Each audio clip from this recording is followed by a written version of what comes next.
Your daughter cheated on my son. Karen, Sandra's mother-in-law, yelled angrily. Sandra would never do that. I desperately defended Sandra's innocence. Then how do you explain the baby's eye color? I had no response to that. Sandra was in the corner of the room, holding her baby and crying. The baby in Sandra's arms had blue eyes. Take her and get out. And later, you'll be paying a hefty sum in the divorce settlement. We were miserably thrown out. But I was certain Sandra wasn't lying. So, I decided to do a DNA test.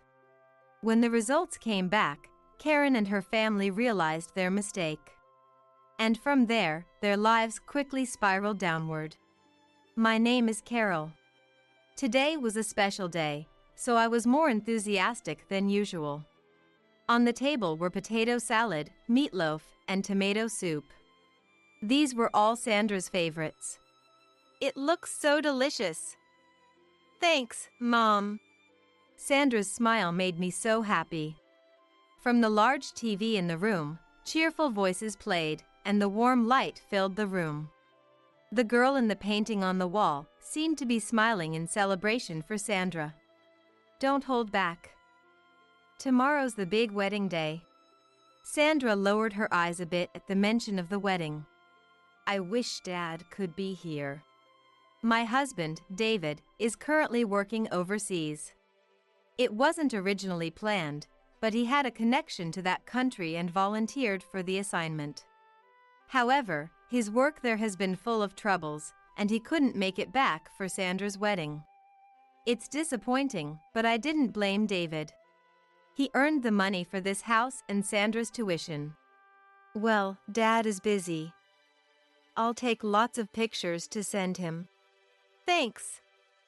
I really wanted to live together, but William wouldn't listen. William is Sandra's fiancé. At his strong request, Sandra would be living with his parents right after the wedding. He's a good man, but without his dad around, he's a bit of a mama's boy, isn't he? Yes, that worries me, but he's a good person. Sandra blushed slightly. We wouldn't have many more meals together like this. So, I needed to enjoy this moment. But I had one nagging worry. But Karen seems kind of strange. I'm worried about living with her. Karen was William's mother. I first met Karen at a family meeting, but I didn't like her from the start. She was small and thin, her short hair mixed with gray and unkempt. She always had her eyes wide open, which made her seem eerie. Her words also revealed her nervous personality. I was worried about Sandra living with someone like her. Don't worry so much. We're close by, so if anything happens, you can always come here. Sandra smiled as she took a big bite of the meatloaf. Yes, if you need anything, I'm always here to help. We cut the ominous talk short and spent the rest of the time reminiscing and enjoying each other's company. The wedding went off splendidly, and before we knew it, 6 months had passed. Fortunately, their married life had no major issues, and since living alone was lonely, I started a part-time job. One sunny day, while I was cleaning the house, Sandra came over. She hugged me as soon as she walked in the door. Mom, I'm pregnant. Her eyes were shining as she said it. I was thrilled at Sandra's happy news. Congratulations! Did you tell William? He must be so happy. When I mentioned William, Sandra's expression suddenly stiffened. Sandra, what's wrong? When I looked into Sandra's face, she quickly put on her usual smile. Nothing, it's just... I have a favor to ask. Sandra's demeanor worried me, but I had to hear her request. A favor? What is it? Sandra hesitated, lowering her eyes, but then looked me straight in the eye as if making a decision. I'm nervous about giving birth. I want to stay with you. I was taken aback by Sandra's unexpected request. I had imagined something serious, thinking it was beyond my control. Oh, if that's the case, there's no problem. Stay as long as you like. Thank you.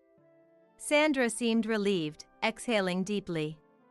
I wondered if it was okay not to tell Karen, but I assumed Sandra had informed William. However, I soon learned why Sandra's expression had clouded. Sandra quickly packed some basic items and came to stay with me, but soon after, William came over. Oh, hello. Is something wrong? William didn't respond to my question, standing in the doorway with a pouty expression. I didn't know what to do and stood there awkwardly until Sandra appeared. What are you doing here? Sandra's words made William finally lift his head. Mom told me to keep an eye on you since you're at your parents' house. William pouted like a sulking child. But I explained everything. Why did you follow me?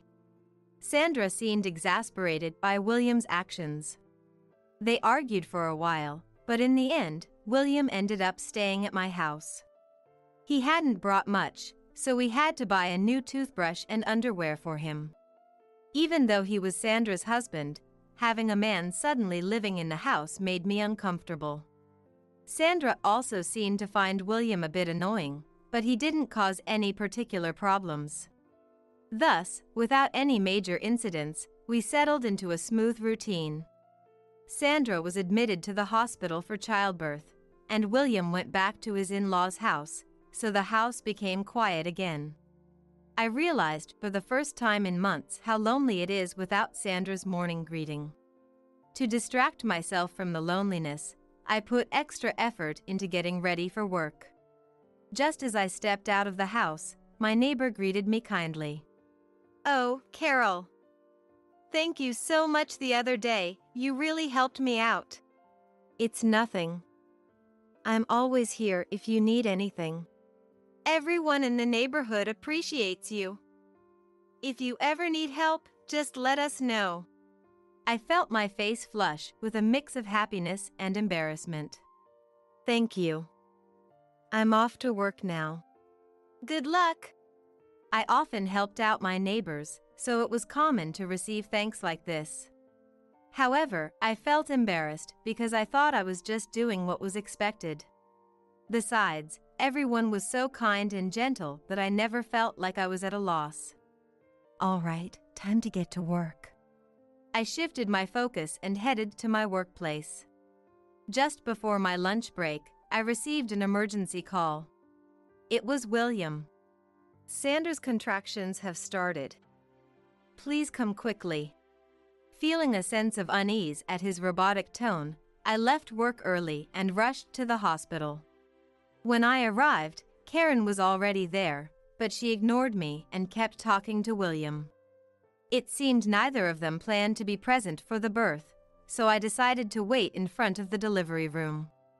I was too worried about the baby being born safely to be bothered by their behavior. And equally, I was looking forward to seeing what kind of child would be born. I wasn't sure how much time had passed.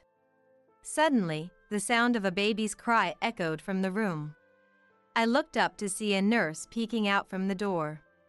The baby is born safely. It's a girl. I immediately entered the delivery room to see Sandra, sweating but with a relieved expression, holding the baby. I stared at the tiny grandchild in Sandra's arms. The baby, so small, hadn't even opened her eyes yet. The baby was quickly handed over to William. Sandra, you did great. You were amazing. Sandra, exhausted, only nodded without replying. Meanwhile, Karen and William were busy discussing what to name the baby. Even after handing the baby to me, they didn't offer any words of praise to Sandra. Instead, they ignored her and didn't even look her way. Watching the two of them, I became worried if Sandra would be all right continuing her married life like this. Fortunately, Sandra and the baby had no health issues, so they were discharged soon. I was eager to see my granddaughter Nancy's face, but I didn't feel like going to the in-laws' house. However, I couldn't tell Sandra to come to my place, so I continued my usual routine. A few weeks after Sandra's discharge, I was at home on my day off. Unfortunately, it was raining outside, so I stayed indoors. Suddenly, the doorbell rang, followed by loud banging on the front door. Startled, I headed to the door and heard shouting from the other side. "Hey, I know you're in there. Open the door." With trembling hands, I unlocked the door. As soon as I did, Karen shoved her way in, glaring at me with wide eyes. "How dare you deceive William? Take responsibility," she yelled, her eyes bloodshot and spittle flying. Karen stood behind William, who had a robotic expression on his face. "Wait a minute. What's going on?" I tried to understand the situation, but Karen wouldn't listen. "Do you think you can fool me just because you're rich? I'll make you pay in the divorce court." She pointed her finger at my face and advanced, causing me to step back. "What is this about? Please explain." Karen's shrill yelling pierced my ears, giving me a headache. "She cheated. Mom is angry. You need to take responsibility. Enough already." If this one-sided yelling continued, I felt like I'd lose my mind from the stress. Upon hearing my shout, Karen stopped yelling and stared at me, eyes wide and mouth half open. "I'm sorry. I have no idea what's going on.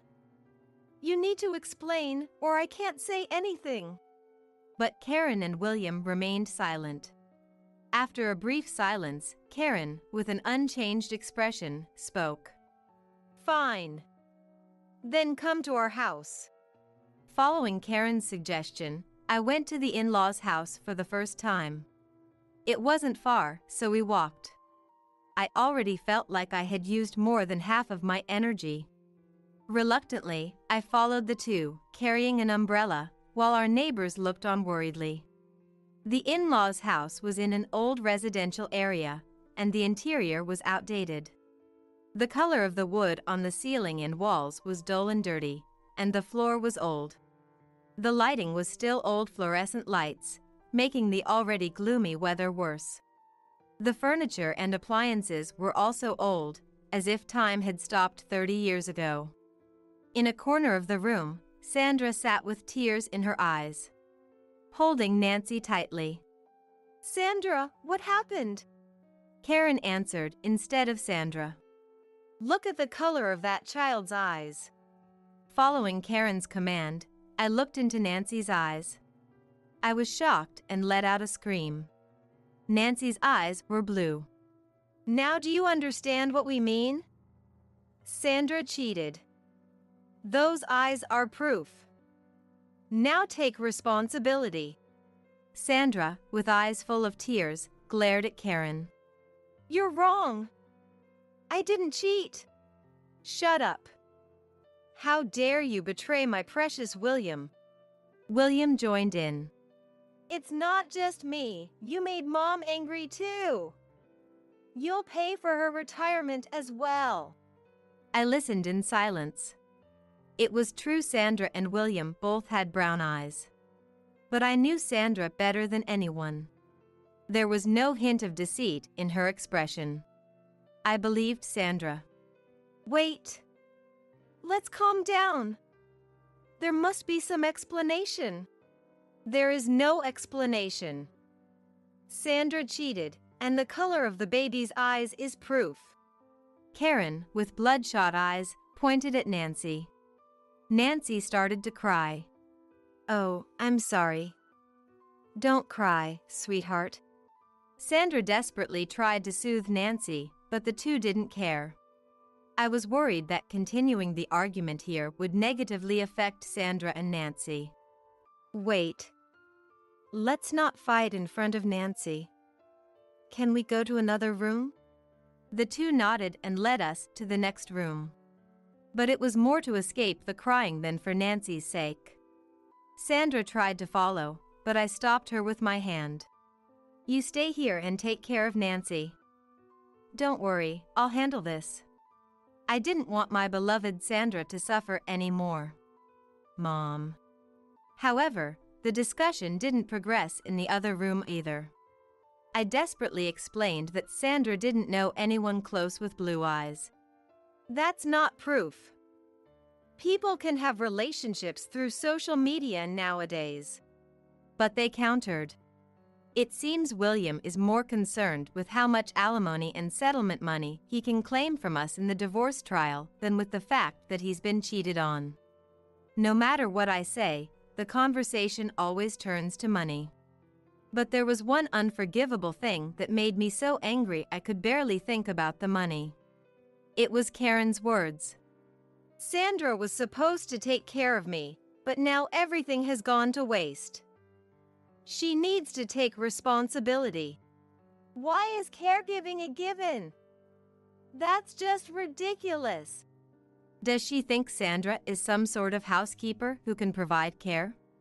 Even if she's William's wife, there's no way I can allow that kind of treatment. But it seems Karen was seriously planning to use Sandra for her convenience until the very end. And William seemed to think that was completely normal. It was then that I realized just how abnormal this family was. This isn't going to work. Take that kid and that useless Sandra and leave. I don't want to see them. Karen spat out those words, and for once I agreed with her. I didn't want Sandra to stay in that place a second longer. I immediately took Sandra and left the house. Sandra cried the whole way home, but once we got back, she seemed a bit more at ease.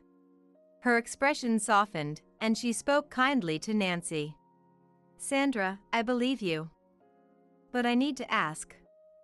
You really didn't cheat, did you? No, absolutely not. Sandra looked me straight in the eye, not flinching. As I thought, there was no lie or evasion in her gaze. All right then. So why does Nancy have blue eyes? That's the real problem. I thought about it on the way home, but I had no idea. So I decided to contact David, who was overseas. But no matter how many times I called, I couldn't reach him. Even with the time difference, it shouldn't be that late over there. I decided to call his company directly. It took a bit of effort, but I finally got through to someone there and explained that I needed to talk to David. But it was no use. David was currently working in a remote mountain area, making it difficult to get in touch with him. I was worried about him working in such a place, but there was nothing I could do, so I left a message for him to call me when he returned. Dad seems to be having a tough time. Why did he have to go overseas? Sandra murmured as she looked out at the rain falling outside the window. Who knows, but he must have had his reasons. He doesn't talk much about himself. But I've been thinking, and I need you to hear me out. Sandra turned slowly towards me. What is it? To prove your words are true, we need to do a DNA test. I know you don't like it, but please cooperate. There was really nothing else we could do. No matter what we said, we were at a severe disadvantage trying to convince Karen and William. So we needed to use science to prove it. With that, even in court, we could help Sandra. Sandra's eyes lit up at the mention of a DNA test. A DNA test, huh? That's a good idea. But will William agree to it? Sandra's concern was soon proven right. On the next day off, I went to the in-laws' house to tell them about the DNA test. As before, the overcast sky made the in-laws' house look like a gloomy cave. So, we'll get the alimony and settlement money in the divorce trial, right? Karen was in a much better mood than before. Yes, and I need to talk to you about that. At that moment, William came in and made us coffee. Thank you. William, you're so good. Such a good boy. Karen said happily while patting William's head. He looked happy to be praised by Karen too. You two get along well, don't you? When I said that, Karen and William both looked at me with big smiles. Of course. Since my ex-husband left, William is the only family I have. I love him so much. I love Mom too. Karen and William seemed as close as lovers. Honestly, it's terrifying to bring up the DNA test at a time like this, but we can't move forward without it. So, to clear things up, I think we should do a DNA test. As soon as I said that, Karen and William froze. Then Karen's eyes widened again, and William looked like a robot. A DNA test? Are you planning to hurt William? It seems I've triggered a bad switch. Your family is the worst. You don't trust us? You look down on us? You don't need a test to know about the affair. Another attack, but this is the crucial moment. With scientific evidence, we can both be convinced. We will cover the cost, of course. Science? Just because you're rich, you look down on us. You look down on poor people.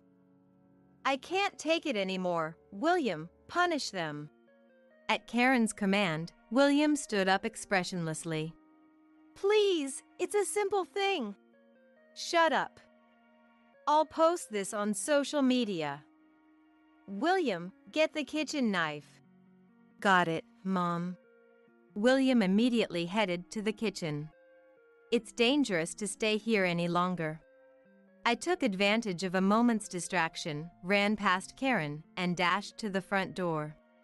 I grabbed my shoes and rushed out the door. Wait! You won't get away with this. I'll make you pay. Karen's screams echoed behind me as I desperately fled. After running a bit, I looked back and saw that Karen wasn't following, so I put on my shoes. The soles of my feet were blistered and painful, but my life was saved. I managed to get back home, but from that day, Karen's harassment began.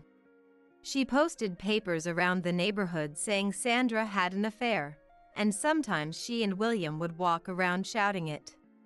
I went to the police, but they wouldn't take it seriously because it wasn't a crime. I had to quit my part-time job and couldn't leave the house. This happened almost every day, but at least they didn't come on rainy days. I felt relieved as I watched the rain through the window, knowing Karen wouldn't come. Sandra looked a bit haggard from the stress, but she continued to take care of Nancy without complaint. When Nancy was born, everything was peaceful. I absent-mindedly recalled when Sandra was pregnant. William had forced his way into our home back then. If I had noticed how abnormal he and Karen were at that time, Sandra wouldn't have had to suffer. We had to buy daily necessities for him, but he never paid us back. It was just things like toothbrushes and underwear, not expensive enough to bother billing him for. There, I realized something. That's it. The toothbrush. I haven't thrown it away yet. I immediately went to the bathroom, opened the cabinet, and found William's toothbrush hidden in the corner. I carefully picked it up like a precious treasure and placed it in a plastic bag. Sandra, I found the toothbrush William used. We can do a DNA test with this. When I showed Sandra the toothbrush in the bag, her eyes lit up. Soon after, a DNA test was conducted to determine who Nancy's parents were. During that time, Karen's harassment continued, but we waited patiently. Unlike before, we now had hope with the DNA test. It had to be okay. Finally, the envelope with the results arrived, and we opened it together. The results clearly stated that Nancy was indeed Sandra and William's child. Sandra read it and then collapsed to the floor, crying loudly. Whether she was crying out of happiness or frustration, I couldn't tell. What was certain was that she hadn't cheated, and that was a relief. However, the mystery of Nancy's blue eyes was still unresolved. The answer came soon after from a call from David. Sorry for the late response. What on earth happened? I explained everything that had happened and finally asked if he knew why Nancy's eyes were blue. David didn't reply immediately but seemed to be thinking. After a while, he started to speak. I've never mentioned this before, but I have a mix of blood from various countries. The country I'm stationed in now is my grandma's homeland.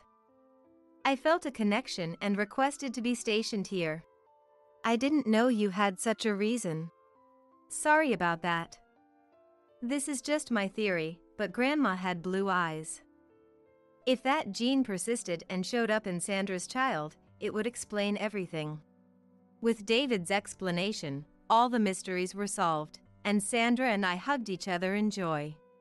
The next day was sunny, and soon Karen and William came to our house.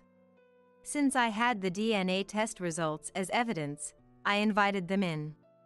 As soon as they entered the living room, they sat down and started demanding money. We won't leave until you pay. We might as well live here from now on. Saying that, they refused to budge. So, I showed them the DNA test documents. After reading them, they immediately started complaining again. This is fake. You made this to deceive us. If that's the case, we can do another test.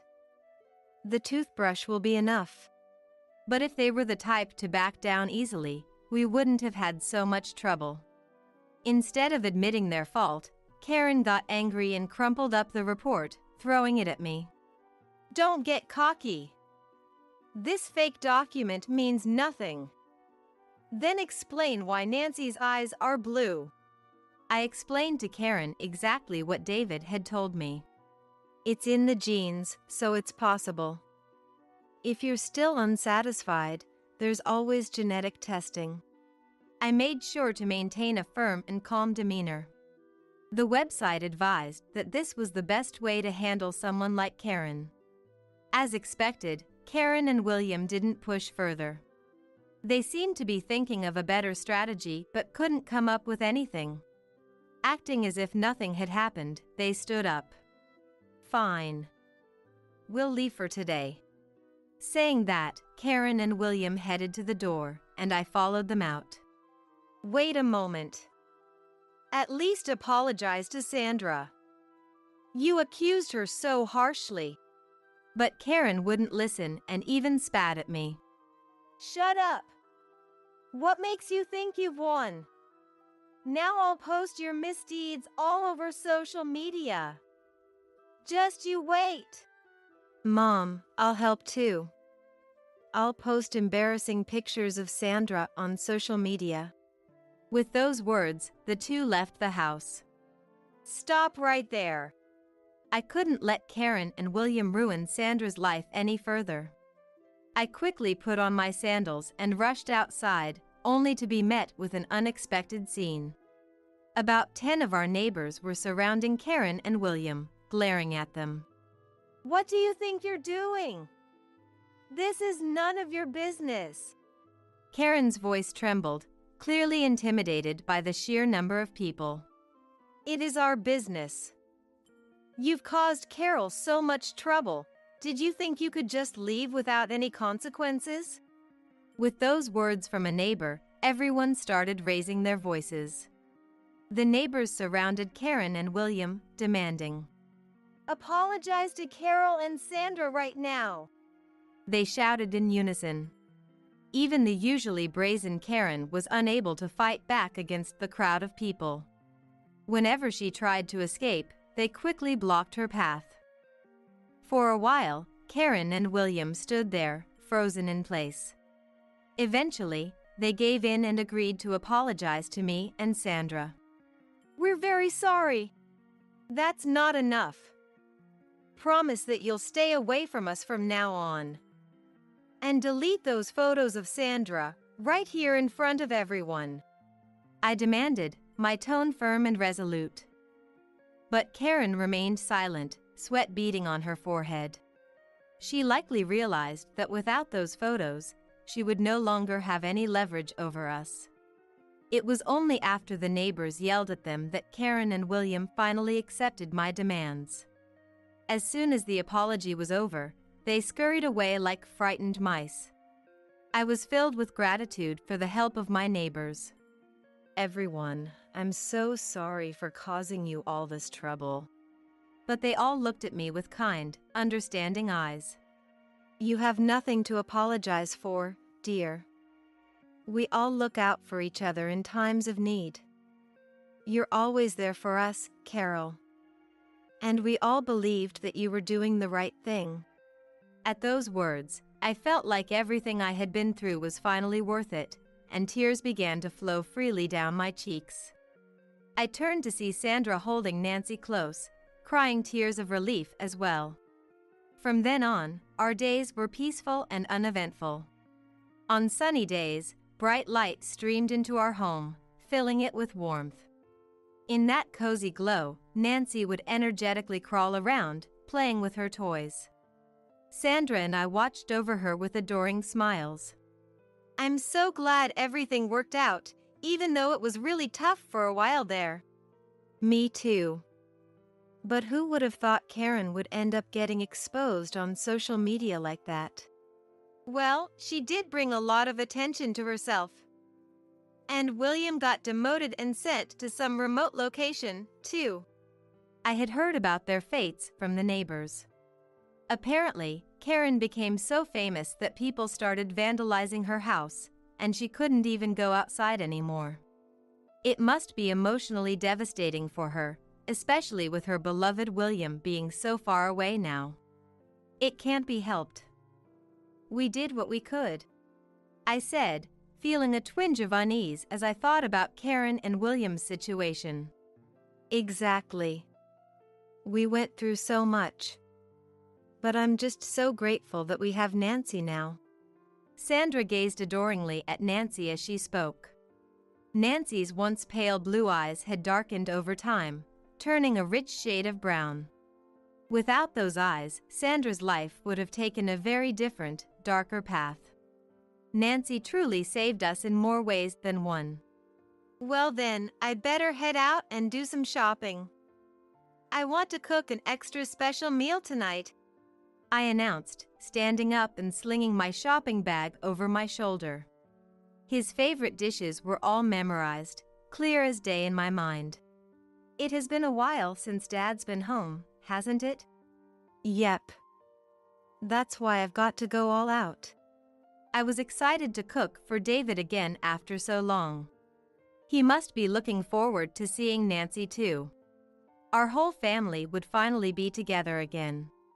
Feeling the joy of spending time with my loved ones, I headed out to the store. Sally, you know what? If I can find evidence of how badly you've treated me, the law states that I could get an increased alimony in the divorce settlement. Wow, you're such a terrible person. But considering our future life together, I guess that's the best way to go about it. I never imagined that behind my back, Tom was having these kinds of conversations with his mistress. He's completely ignoring his own infidelity while trying to frame me as the one at fault, just so he can get a bigger slice of the alimony pie. I feel pathetic for not seeing through his true colors sooner. But I can't afford to wallow in self-pity forever. I have someone precious I need to protect. No matter what, I have to safeguard my life with Henry, and I won't rest until I make that man pay for what he's done. That cheating bastard who's been having the time of his life, and that homewrecker who shattered my family while I was struggling with infertility treatments. I'll never forgive them. I'm Maria. I'm a working mom and I will be turning 37 this year. Living with my husband Tom, who's 6 years older, and our only son Henry. It's been 15 years since I graduated college and started working full-time at a welfare organization. Every day is a whirlwind of work and mommy duties.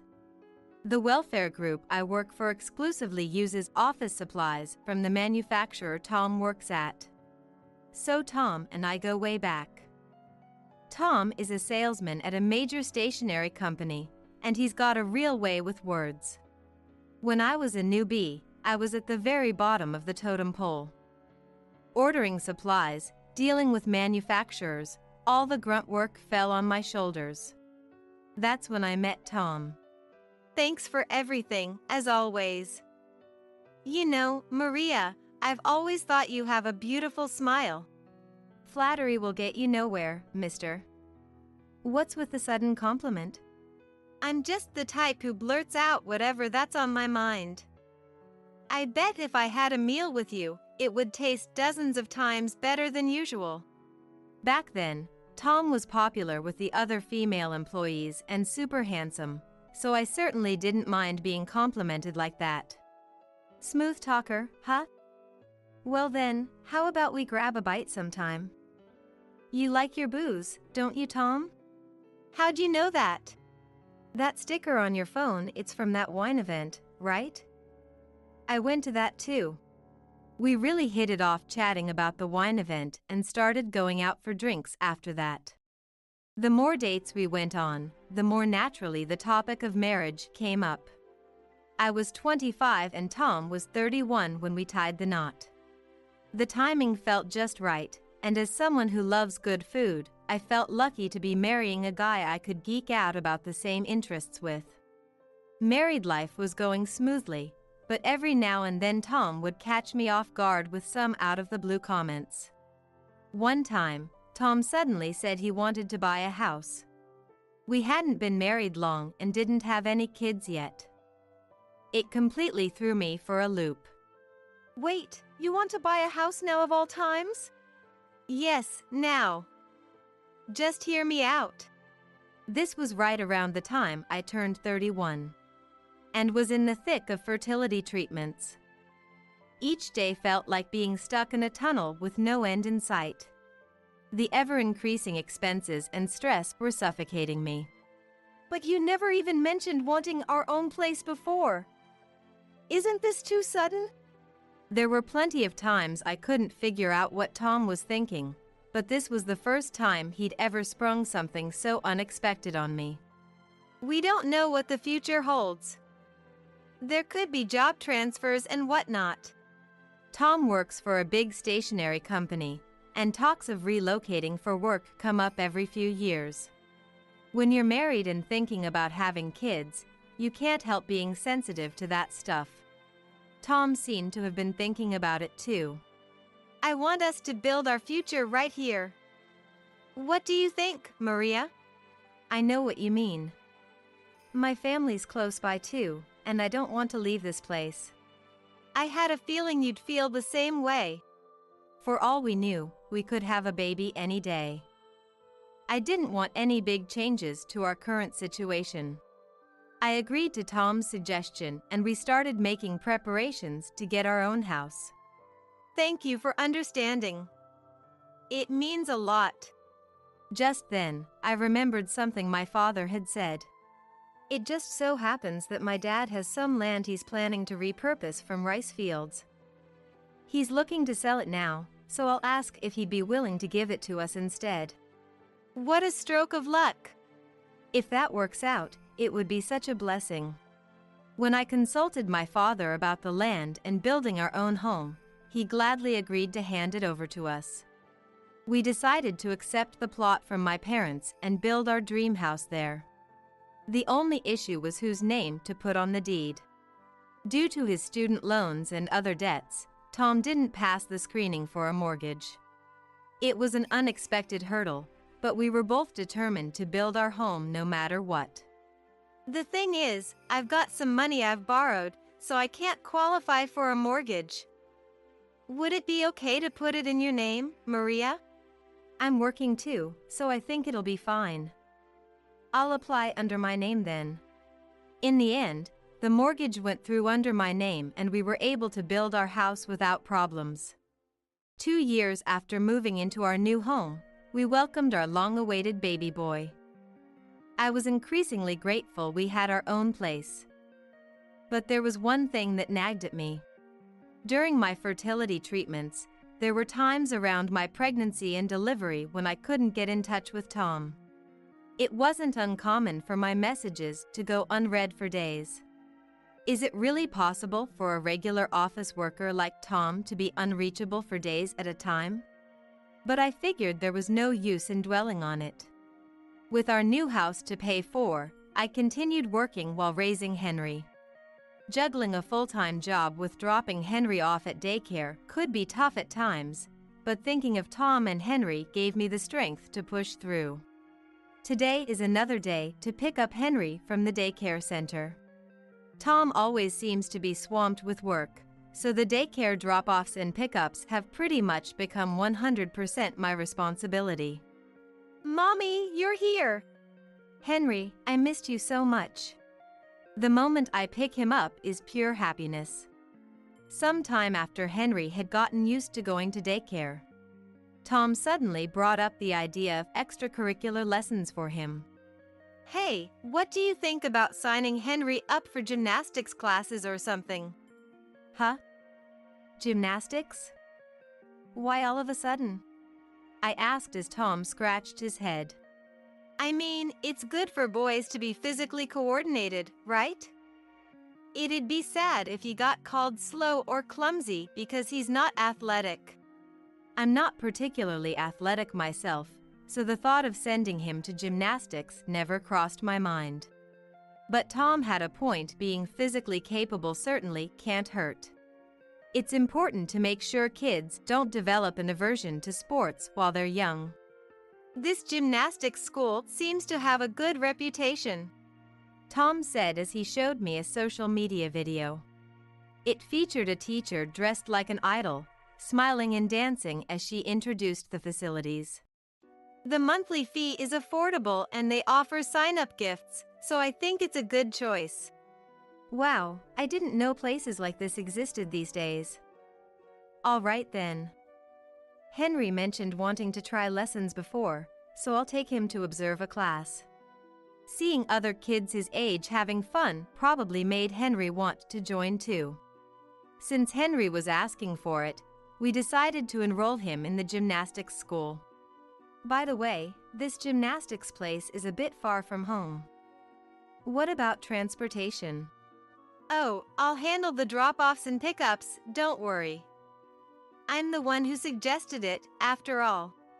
Really? But aren't you busy with work? It's fine, I'm telling you. It's my only chance to really talk with Henry. Tom is a workaholic and barely gets any days off. Coming home on the last train every night is the norm for him. So for him to volunteer for this was enough to make me wonder what brought about the change. Things have settled down at work lately with some departmental shuffles and restructuring. My new boss is more understanding if I explain the situation. I see. So it's okay to leave the transportation to you? Of course. Leave it to me. True to his word, on days when Henry had gymnastics, Tom would without fail come home on time. I thought maybe this was an important bonding time for both Tom and Henry. So I decided not to interfere and just watch over them. Little did I know that decision would turn out to be a mistake, but that realization would come a bit later. Several months had passed since Henry started his gymnastics lessons. At first, he had trouble fitting in due to his shy personality, but now he had made close friends and seemed to be enjoying his classes. Usually, Tom would handle Henry's drop-offs and pickups, but he said he absolutely couldn't get off work this time, so I had to go instead. The destination was saved in the car's GPS, so I wouldn't get lost, but since it was my first time going, I felt a little nervous.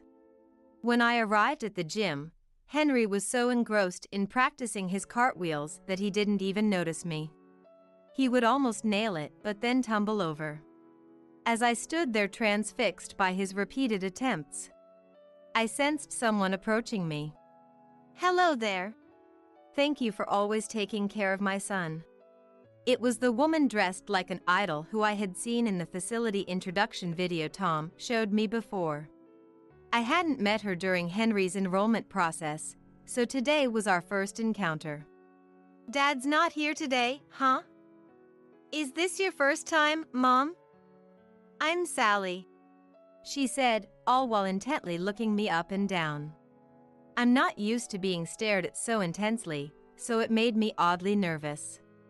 Unable to bear her appraising gaze, as if she were sizing me up, I decided to strike up a conversation. My husband usually handles the transportation, but he said work would run late today, so I'm filling in. We really appreciate you looking after Henry. Is that so? But is he really at work today? Sally's eyes were sharp as she looked at me. Huh? He definitely said it was for work. He always comes home on time every Tuesday for this gymnastics class, but I guess today just didn't work out. At that, Sally broke into a smile and clapped her hands. I see. He really is a great dad, isn't he? Something about the way Sally said that with a nasty grin rubbed me the wrong way. But I had no reason to be on this gymnastics teacher's bad side when we just met, so I brushed it off as my imagination. That's just how dads should be, right? Sally's words and actions raised some red flags, but I let it slide and decided to head home. But looking back, I wish I had tried to glean more clues from Sally that time. Of course, I had no inkling of the regrets to come. In the end, Tom didn't get home until around 10 p.m. How was Henry's gymnastics today? I went, and I don't think there were any issues. You didn't say anything unnecessary, did you? He could at least express some gratitude, but instead he takes that tone with me? Ignoring my displeasure, Tom abruptly changed the subject. Unnecessary things? Never mind. Oh, by the way, I'll be away on a business trip starting tomorrow, so, yeah. A sudden business trip, huh? Until when? With that, Tom started walking toward the bedroom, irritably loosening his tie. Until when? That depends on how work goes. How would I know? Oh, I see. Tom's made no effort to hide his foul mood lately. Better not to pry, I guess. The first weekend rolled around after Tom left for his business trip. I decided to clean Tom's study. Knowing him, I bet he never cleans it himself and it's a total mess in there. I brought in a vacuum cleaner, a rag, and a disinfectant spray with the intention of doing some serious cleaning. Bracing myself, I opened the door to the study, and in that instant, I remember feeling that something was off. Tom's study was oddly spotless. The papers were neatly stacked on the right side, the files organized by height, and the cords tidily bundled. Every single thing was clean to a degree I never would have imagined from the Tom I knew. The desk, without a speck of dust, looked like something out of a model room. Honestly, with everything this spotless, there was nothing left for me to do. With that thought, I grabbed my cleaning supplies and was about to leave the room when it suddenly hit me. Had Tom ever kept his study this clean before?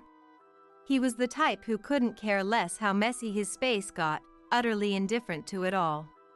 Henry, on the other hand, had a weak constitution since he was little, and house dust was his worst enemy. Tom never cleaned his study, so whenever he came out of there, it often triggered coughing fits for Henry that wouldn't stop.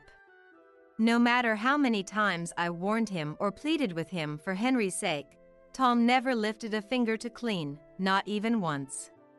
Why the hell should I have to clean? If it bugs you that much, you do it, Maria. You've got work documents and stuff in there, right? If I go messing with things and you can't find them later, that's on you. Besides, I want you to clean what you can because the house dust makes Henry's cough nonstop. I'll never forget how irritated Tom sounded when he retorted. What's wrong with him is that he's coughing pathetically even though he's a boy. Must have inherited your weak constitution, Maria. Tom, who had no qualms saying hurtful things just to get out of cleaning. There's no way that same Tom would clean this much without a reason. For him to tidy up to this extent, there had to be some motive behind it. First, I checked his desk and noticed papers sticking out in an odd way. Pulling them out, I found divorce papers, all filled out. Every section that required Tom's input was completed. Had I done something to make him bring up divorce?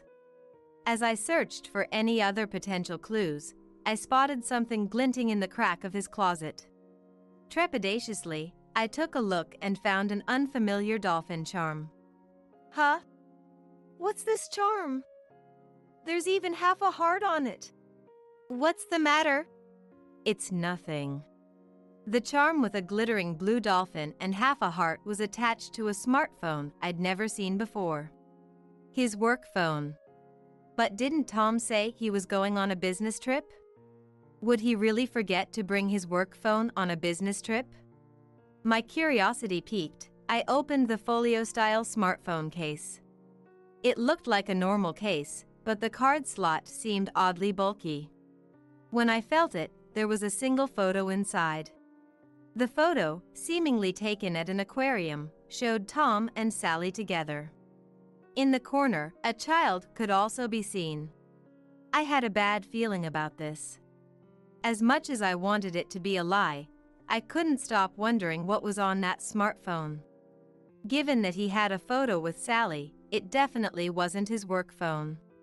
It wasn't the one he used in front of me either, so then, could it be a phone he got solely to contact his affair partner? Probably never imagining anyone else would see it, the smartphone didn't have a lock on it. Considering myself lucky, I opened up the phone. Nervously checking his messages, I found a mountain of evidence of his cheating. It seemed he met Sally, the gymnastics teacher, through a dating app and was using this smartphone to communicate with her. When I opened the messaging app, there was a speech bubble next to Sally's name. Let's hurry up and get divorced so we can be together. And selfie icon that read. As I scrolled, I spotted a message from Tom to Sally. Just wait a bit.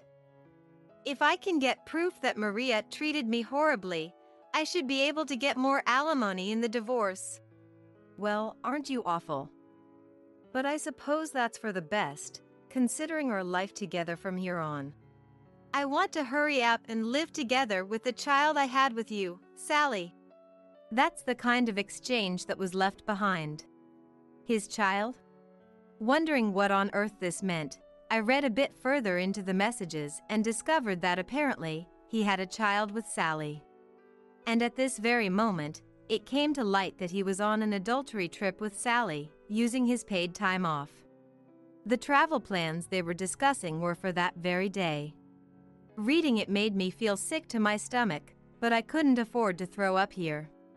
Continuing to read, new facts emerged. Tom and Sally had a 6-year-old daughter together. They were planning a party for when they officially registered their marriage, and after divorcing me, he intended to move Sally and their child into this house to live together. From what I could gather in the messages, it seemed he had cheated on me with someone he met through a dating app while I was struggling with fertility treatments. Unforgivable. Along with my disillusionment with Tom, I could see what I needed to do. I had to protect my life with Henry. Without delay, I launched my counterattack. I thought the secret affair phone and divorce papers alone might not be strong enough as evidence. If I wasn't careful, he might find a way to weasel out of it. To further solidify my proof, I searched through drawers and closets. That's when I found a marriage registration form and a pair of rings engraved with Sally's name. I added my own name and necessary information to the completed divorce papers I found in the room and went to submit them. Without his knowledge, of course. For him to have everything prepared that meticulously, it could only mean one thing.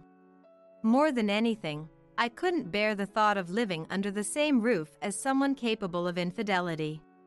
The fact that he had the divorce papers ready to that extent, with all his sections filled out, meant he was fully intent on divorcing from the start. Considering he even had a marriage form with Sally and their rings neatly tucked away in a drawer, I certainly wasn't going to end my revenge with just submitting the divorce papers. I wouldn't be satisfied unless I went all the way. I proceeded with the steps to sell the house. The land and house were both in my name, so there were no particular issues and I could handle the process based on my judgment alone. Shops and bus stops had popped up around our home, increasing its value, so it was an unexpected stroke of luck that I was able to sell it at a profit even after factoring in the mortgage. While Tom was away from home for work, I was able to steadily move forward with the sale talks. It took a few months, but in the end, I sold the house that was under my name. I had already explained the situation to my parents, so there was no problem with where to live after the sale. If anything, I was grateful for all the ways they helped with my and Henry's living situation. I had the cooperation of my childhood friend who worked as a real estate agent and taught me how to sell the house in secret, so the sale was done on the down low and Tom had no idea the house had been sold. As soon as I got the call from my childhood friend, I packed up my things and left the house together with Henry. Lately, even when Tom did come home, he would avoid me by returning late at night and leaving early in the morning, so he never saw me or Henry at all. Tom was still frequently away from home for business trips and work as usual, so he seemed completely oblivious to the fact that Henry and I were preparing to leave. Tom reached out to me while Henry and I were temporarily staying with my parents after leaving the house. "Where are you?" I could hear the irritation in Tom's voice over the phone, but it was just as I expected. "What does it matter where I am? Why are you suddenly calling me, Tom?" "I got off work early today, and when I got home, some stranger was there. They abruptly asked me when I could move out, which made no damn sense. Did anything happen while you were at the house, Maria?" I figured this was the right timing, so I decided to tell Tom. "I put the house up for sale while you were gone. I thought it would take longer, but I guess I got lucky." "What? What the hell are you saying? You sold my house without my permission." I was appalled by Tom's words. He seemed to be under the impression that it was his house and couldn't contain his anger. "You think you can get away with doing whatever you want without asking the man of the house?" "Man of the house? Who?" I couldn't help but retort. "Your house. What are you talking about?" "It's my house. I already know you've been hanging out at your mistress's place every day, Tom. What's that supposed to mean? It's creepy how you've been sneaking around." I could hear him click his tongue on the other end of the line. "What proof do you have that I'm cheating? And with no house, where the hell do you expect me to live?" "I don't need to spell it out for you here. Just don't forget that the land and house were in my name, got it? I don't care where you live, Tom, but hand it over pronto." "What the hell do you take me for, Maria?" "A complete stranger." I submitted the divorce papers, by the way. "Go shack up with your mistress and that should solve everything, right? The one you were fooling around with while I was suffering through treatments. I won't even ask for alimony, so count yourself lucky." Then, unable to contain his glee, Tom started talking over the phone. "I couldn't care less about you, Maria. Do whatever you want. I never planned on paying alimony anyway." After hearing Tom's words, I hung up the phone. Not once did he bring up Henry or show even a shred of concern for him. I couldn't forgive Tom for that. Honestly, I had even thought that as long as I could quickly leave Tom behind, driven solely by my own pain, that would be enough. But I realized that was the wrong approach. I had to find a way to hurt Tom, who didn't spare a single thought for Henry and acted like he didn't even exist. Somehow, I wanted to make Tom pay. That's when I got some good news from an acquaintance at the gymnastics school. Apparently, Sally was planning a wedding party and inviting her close friends. It seemed Sally was connected with some of the gymnastics school moms on social media. She had supposedly made posts on there hinting at a party she was planning at a rented-out wedding venue. An acquaintance gave me her account info, so I checked it out right away and saw Sally's posts gushing with happiness. The joy of marrying someone you truly love. From the way she was posting, you could tell her head was filled with bliss. Following her social media posts, I was able to find out the wedding party's location and date, so I decided to crash it that day. On the day of the wedding party, I was at the wedding hall in the neighboring town. Henry and I had been eagerly awaiting this day. I couldn't believe he cheated on me without any regard for our family, and his mistress had to be our son's gymnastics teacher of all people. Let's go. Yeah. Mom, can you tell him directly? Yep. And Henry, you don't need to push yourself, okay? Henry looked at me and smiled. Mom, I thought something might be up since you always seemed down when Dad was around, but don't overdo it yourself, okay? The wedding hall had an open setup, so it had a welcoming vibe like anyone could come in. When I dropped Tom's name, I was immediately led into the venue where they were introducing the bride and groom's profiles. They spun the story of how Sally met Tom while working as a gymnastics instructor in an unfamiliar place as a single mother, finally reaching the goal of marriage. Watching the meticulously crafted profile video made me want to hurl, but I couldn't afford to lose it here. I made my way through the crowd and reached where Sally was. Sally had just finished talking with a friend and was standing alone, so I thought the timing was perfect. I approached from behind and tapped her on the shoulder. The way Sally's face stiffened when she turned around still makes me laugh to this day. Long time no see, Teach. How've you been? I'll never forget the shocked look on Sally's face when she saw me. What? No way. Henry's mom? Why are you here? I should be asking you that. Throwing a wedding party like this. So you're the one Tom's remarrying, huh?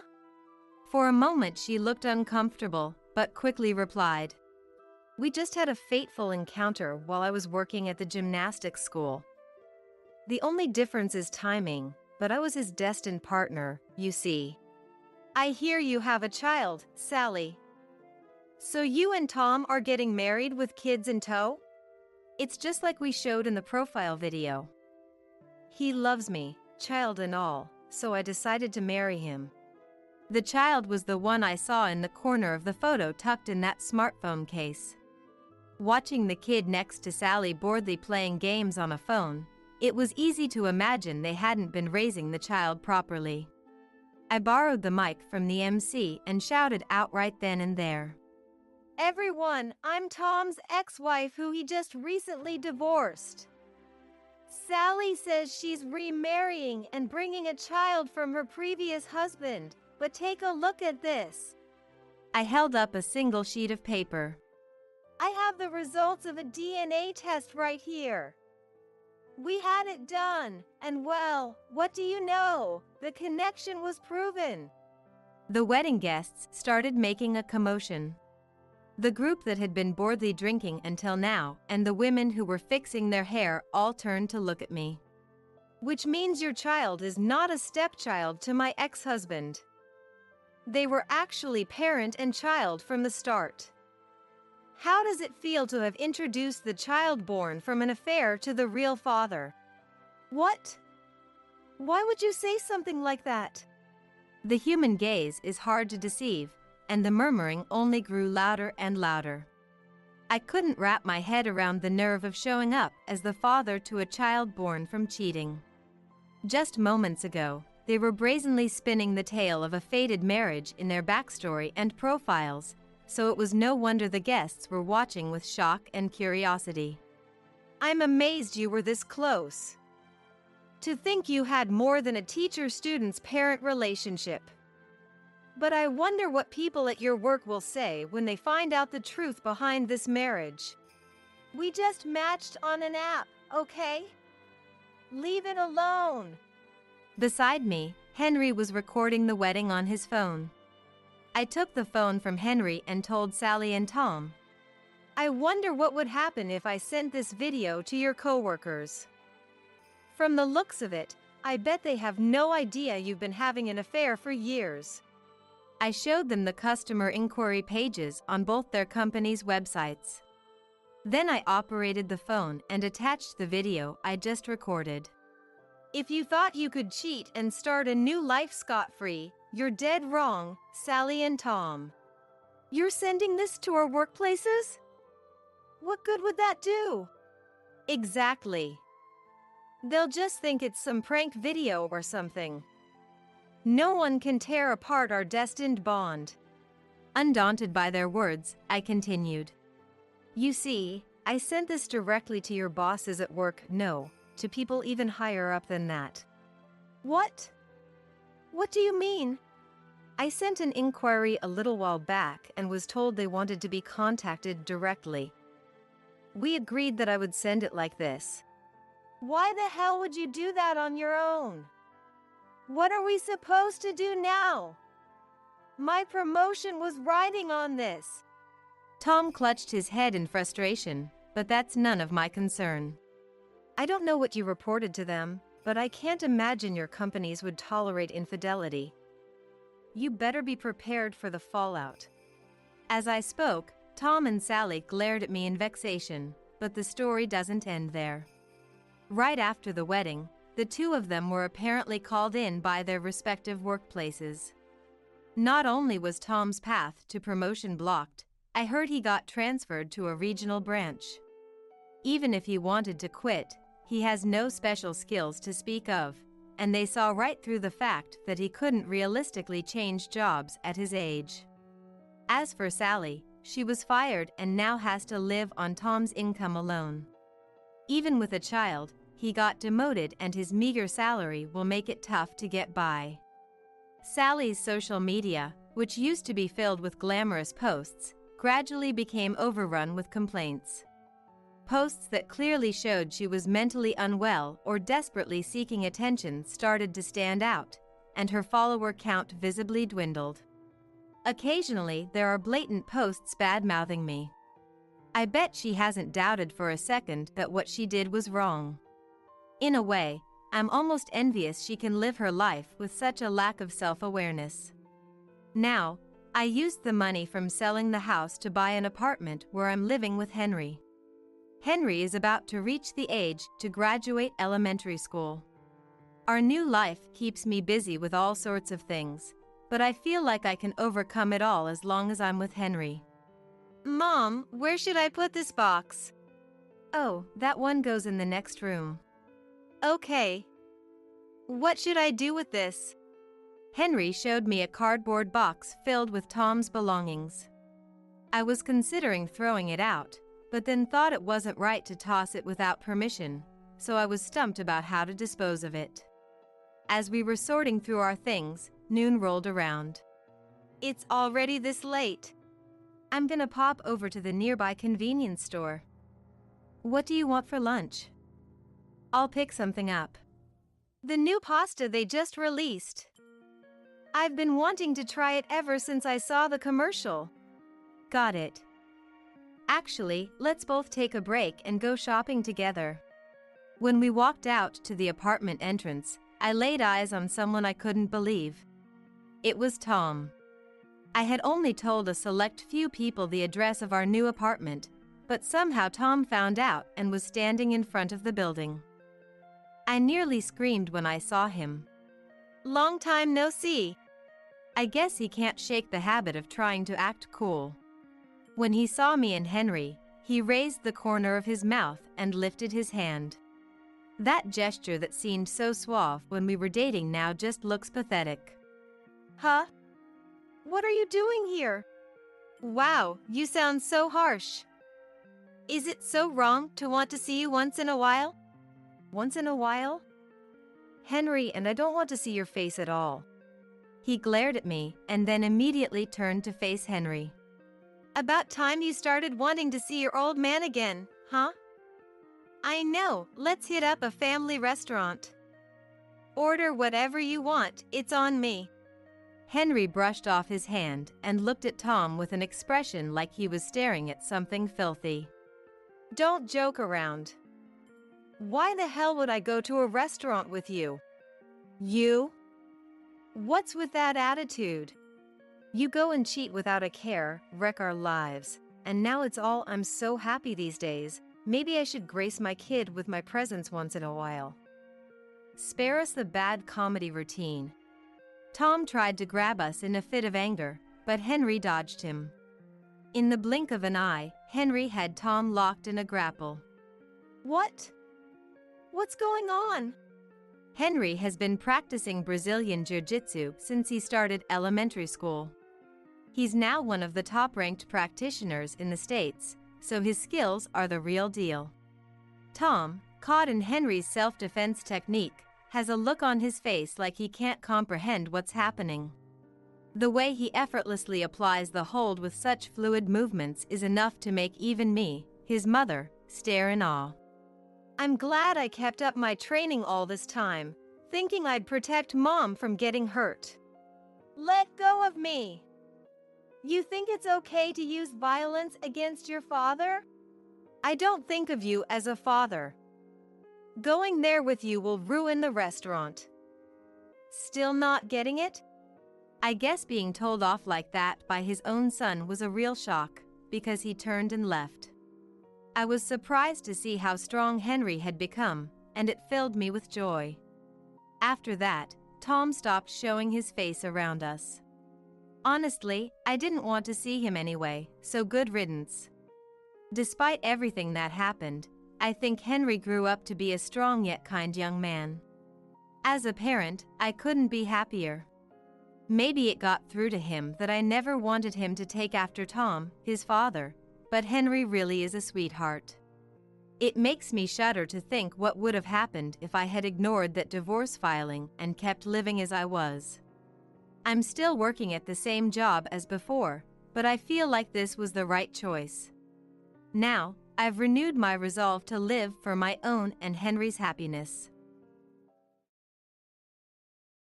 Hey, Abigail. Are you really okay? On the morning of the field trip, I asked my granddaughter Abigail. But Abigail replied, I'm fine. Plus, I'm looking forward to Grandma's delicious sandwiches, so I'm going. And left the house earlier than usual. I watched Abigail head to school with a prayerful heart. I hope it ends up being a fun day. I couldn't help but wish. But my wish didn't come true. Just 30 minutes later, the worst happened. Abigail! What happened? When I opened the door, there stood my granddaughter, who had supposedly left for the field trip earlier, crying with her backpack covered in mud. Then, look inside, she said, offering the backpack filled with a ton of trash. I felt a surge of rage at the tragic sight. What is this? As I trembled with anger trying to remove the trash from the backpack.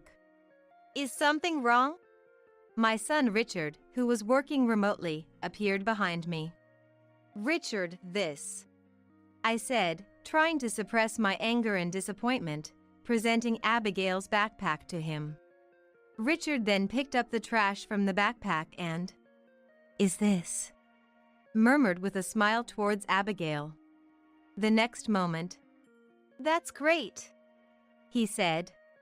"Yeah, everyone put it in." I was so happy I cried.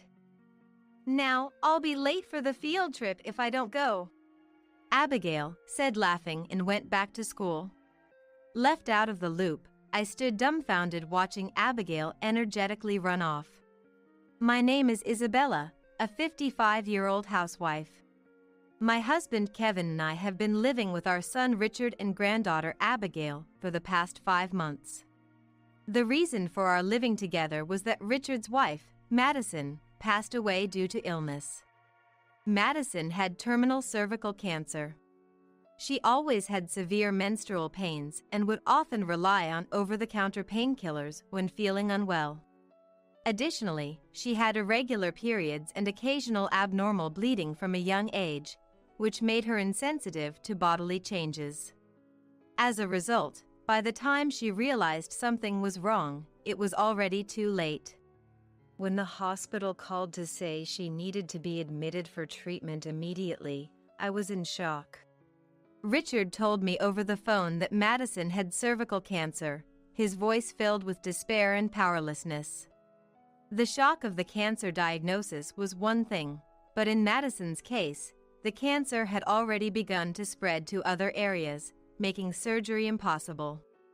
Therefore, they had to try chemotherapy and radiation therapy. However, the treatments did not have the hoped-for effects.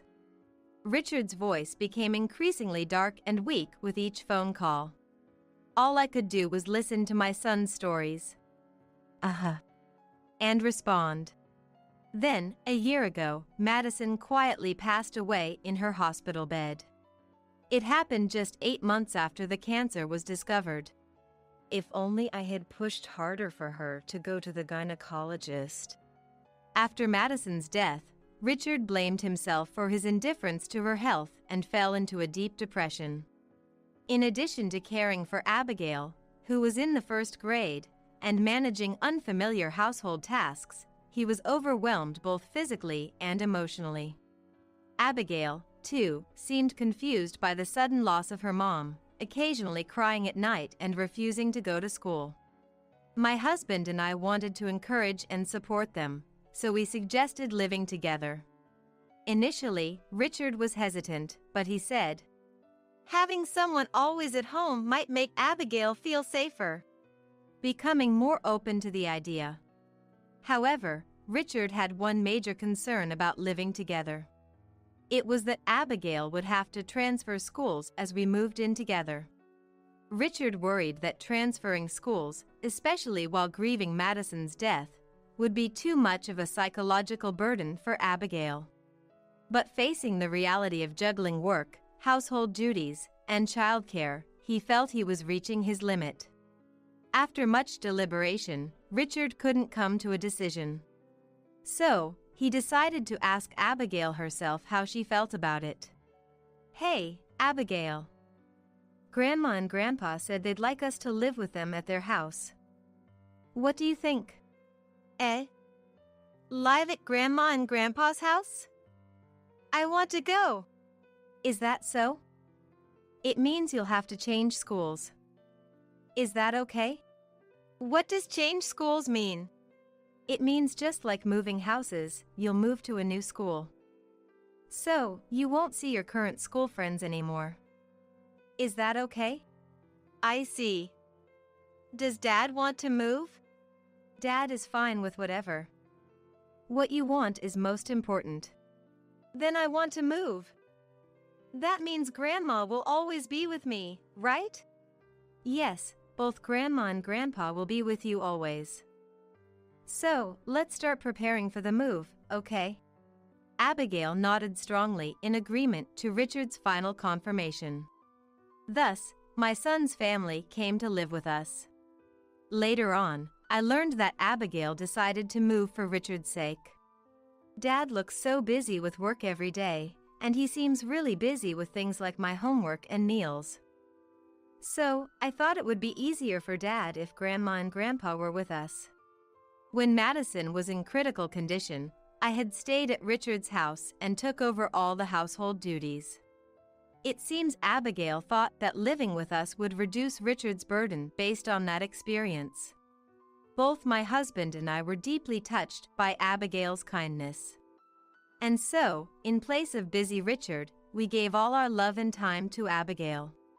Perhaps because of our efforts, Abigail, who was initially quiet and reserved after moving, gradually began to regain her former brightness. Still, sometimes she would look sadly at classmates chatting happily with their moms during shopping trips or school events. Even if she's putting on a brave face, it must still be hard for her. At that moment, I resolved to do anything I could for Abigail's smile. One day, while shopping at a nearby supermarket, a woman around Richard's age approached me. "Hello. You're Abigail's grandmother, right?" I'm the mom of Scarlett, who's in the same class. My daughter always talks about how kind you are. This woman, who introduced herself as Elizabeth, approached me with a strong perfume scent and a forced smile. I recognized her face, so I knew immediately she was a parent from the same class. However, I didn't have a very good impression of Elizabeth. The reason is, when I attended a school event in place of Richard, Elizabeth and other moms would look at me and Abigail and laugh, sharing rumors. I thought it might be a misunderstanding at first, but the same happened even when Richard attended. I thought she was quite rude.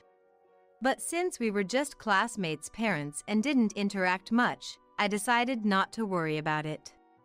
Being unexpectedly approached by someone I was not comfortable with. What should I do? I'm not very fond of this person, I thought to myself. But thinking of her as my granddaughter's mom, I decided to continue the conversation for a while. Elizabeth then stood in the middle of the supermarket aisle and suddenly started bragging about her family. I can't give you details because it's personal, but my husband is a rising star in a big corporation. So, he earns more than most people. And he's trusted so much by his boss that he's about to get promoted. Is that so? Congratulations. Plus, my daughter is academically excellent and popular in her class.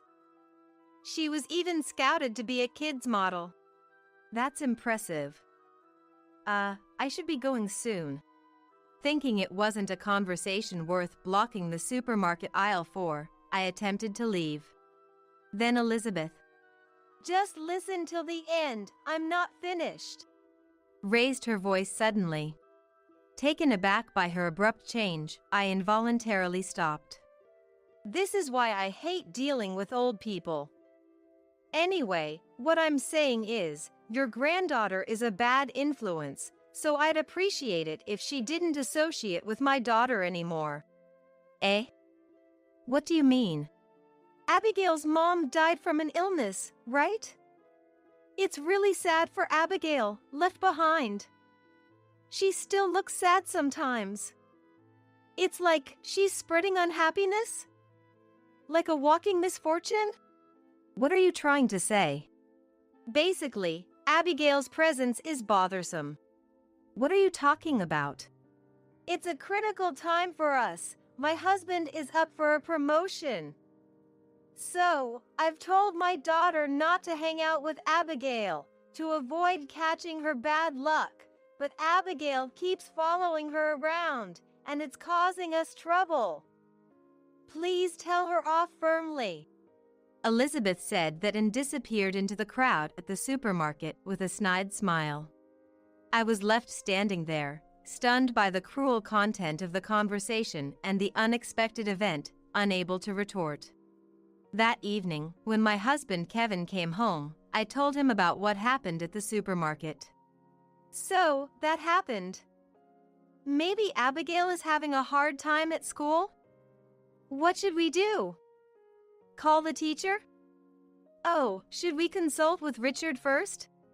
Isabella, calm down. Did any other parents say something like this? Eh? No, this was the first time.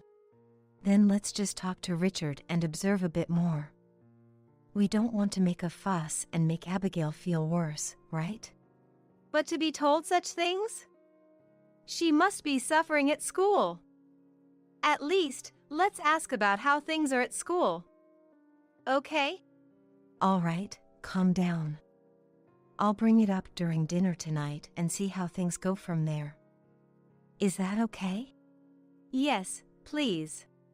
My husband reluctantly agreed, understanding my feelings. I really wanted to ask Abigail directly.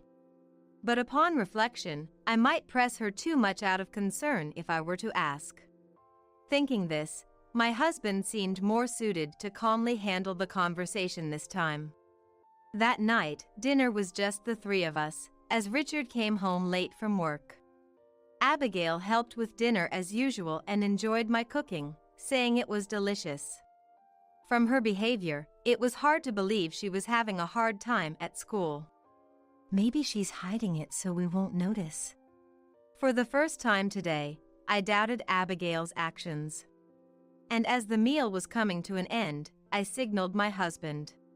He cleared his throat and casually asked Abigail, "How's the new school? Are you having fun?" Abigail stopped eating and was silent for a while at the sudden question. Then, in a small voice, "It was fun before, but not so much now," she answered. I thought to myself, I knew it. Then, "What's not fun?" I asked Abigail. Abigail hesitantly began to talk about what was happening at school. Scarlett suddenly said she didn't want to play anymore. She said we couldn't be together during break or when going home from school. According to Abigail, Scarlett had suddenly started ignoring and avoiding her about a month ago. And because of that, other classmates also began to act distant towards Abigail. "Why doesn't Scarlett want to play with you anymore? Did you ask her why?" My husband also asked Abigail, sounding concerned. But it seems Abigail herself couldn't think of any reason. "Maybe everyone hates me now?" Abigail muttered, then cried with big tears rolling down her cheeks. "I may have underestimated how serious the situation was." I quietly stood up, hugged Abigail, and gently rubbed her back. Then, Richard came home. Surprised by the sight of Abigail crying, my husband explained the conversation during dinner. Richard, somehow very calm, knelt down to match Abigail's gaze and said, "It's okay, Abigail. No matter what, the three of us will protect you." He gently stroked Abigail's head. Then, standing up, he said, "Dad, can I talk to you for a sec?" And called my husband to another room to start a discussion. Probably about what to do next. Abigail, perhaps touched by Richard's words, began to cry loudly, releasing her pent-up feelings. I held her, letting her cry until she felt better, and strongly wished that these sad tears would only be for today. A few days later, Abigail brought home a letter about an upcoming field trip. "The timing is terrible, knowing she's not getting along with her friends and now a field trip." The moment I read the letter, I imagined Abigail being alone on the field trip, and remembered the big tears from a few days ago, feeling my heart was about to burst. "Hey, Abigail. Just in case, if you don't want to go on the field trip, you don't have to force yourself." I shared my thoughts with Abigail before consulting Richard or my husband. I knew it was important to discuss as a family, but I couldn't help worrying about Abigail. Then, after a moment of silence, Abigail said, "I'm okay. I want to go on the field trip because I want to eat Grandma's sandwiches," and answered with her usual bright smile. That night, Abigail excitedly told her dad and my husband about the field trip. Both smiled and said, "Sounds fun." But I couldn't shake off my worries. So, on the morning of the day, "Hey, Abigail. Are you really okay?" I asked again. However, Abigail said, "I'm okay. Plus, I'm looking forward to Grandma's delicious sandwiches, so I'm going," and left the house earlier than usual. I watched Abigail head to school with a prayerful heart. Please, let it end as a fun day. But my wish did not come true. Just 30 minutes later, the worst happened. The doorbell rang and I rushed to the front door in a panic. "Abigail! What happened?"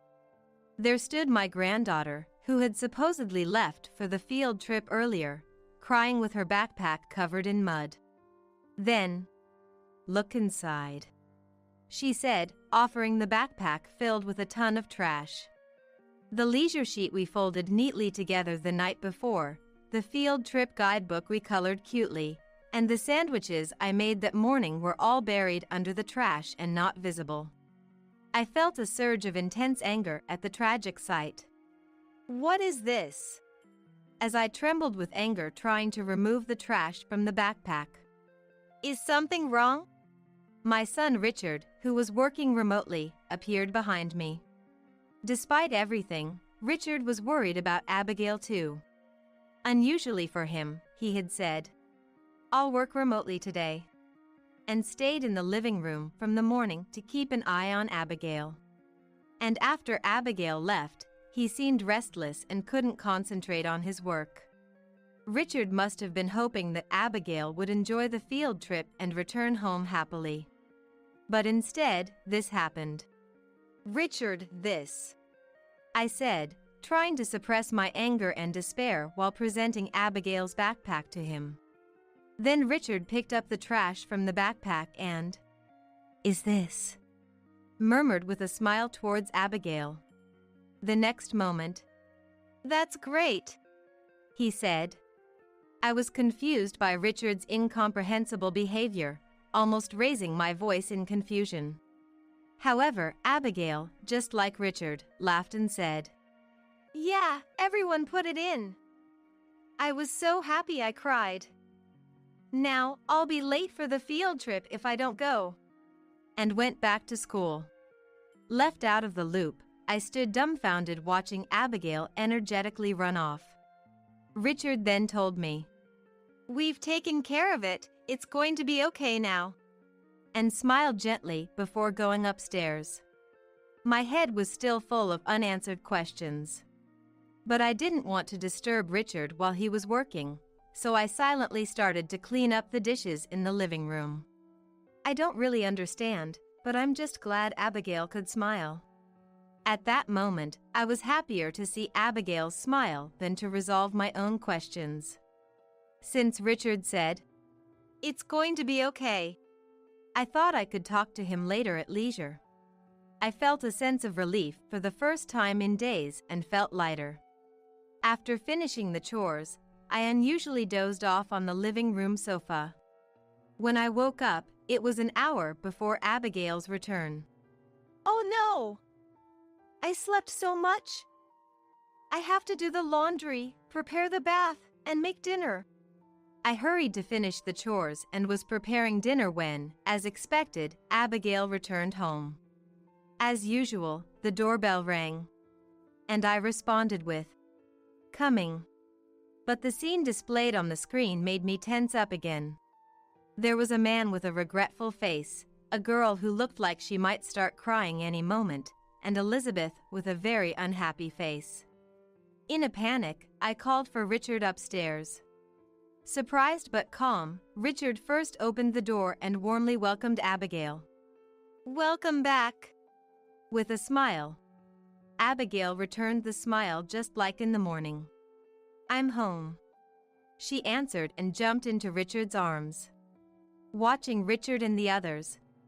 "Nice to meet you, I'm Scarlett's dad." May I have a moment of your time?" The unfamiliar man spoke in a weak voice.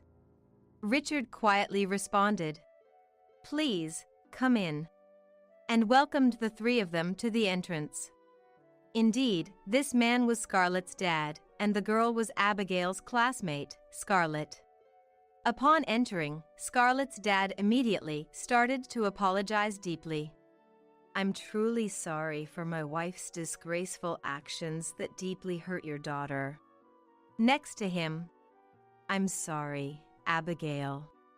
Scarlett also tearfully apologized. Scarlett's dad then continued to explain the situation. It turns out Scarlett was popular among her friends, and Elizabeth took pride in that. However, when Abigail transferred to the school, she quickly became the center of attention in the class.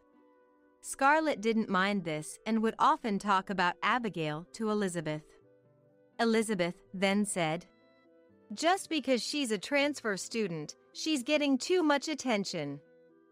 Using the fact that she doesn't have a mom to garner sympathy from everyone. What a mean girl.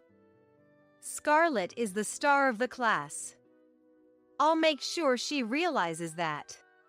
And she told Scarlett, "Listen, Scarlett. Abigail is actually a very mean girl. You shouldn't hang out with her.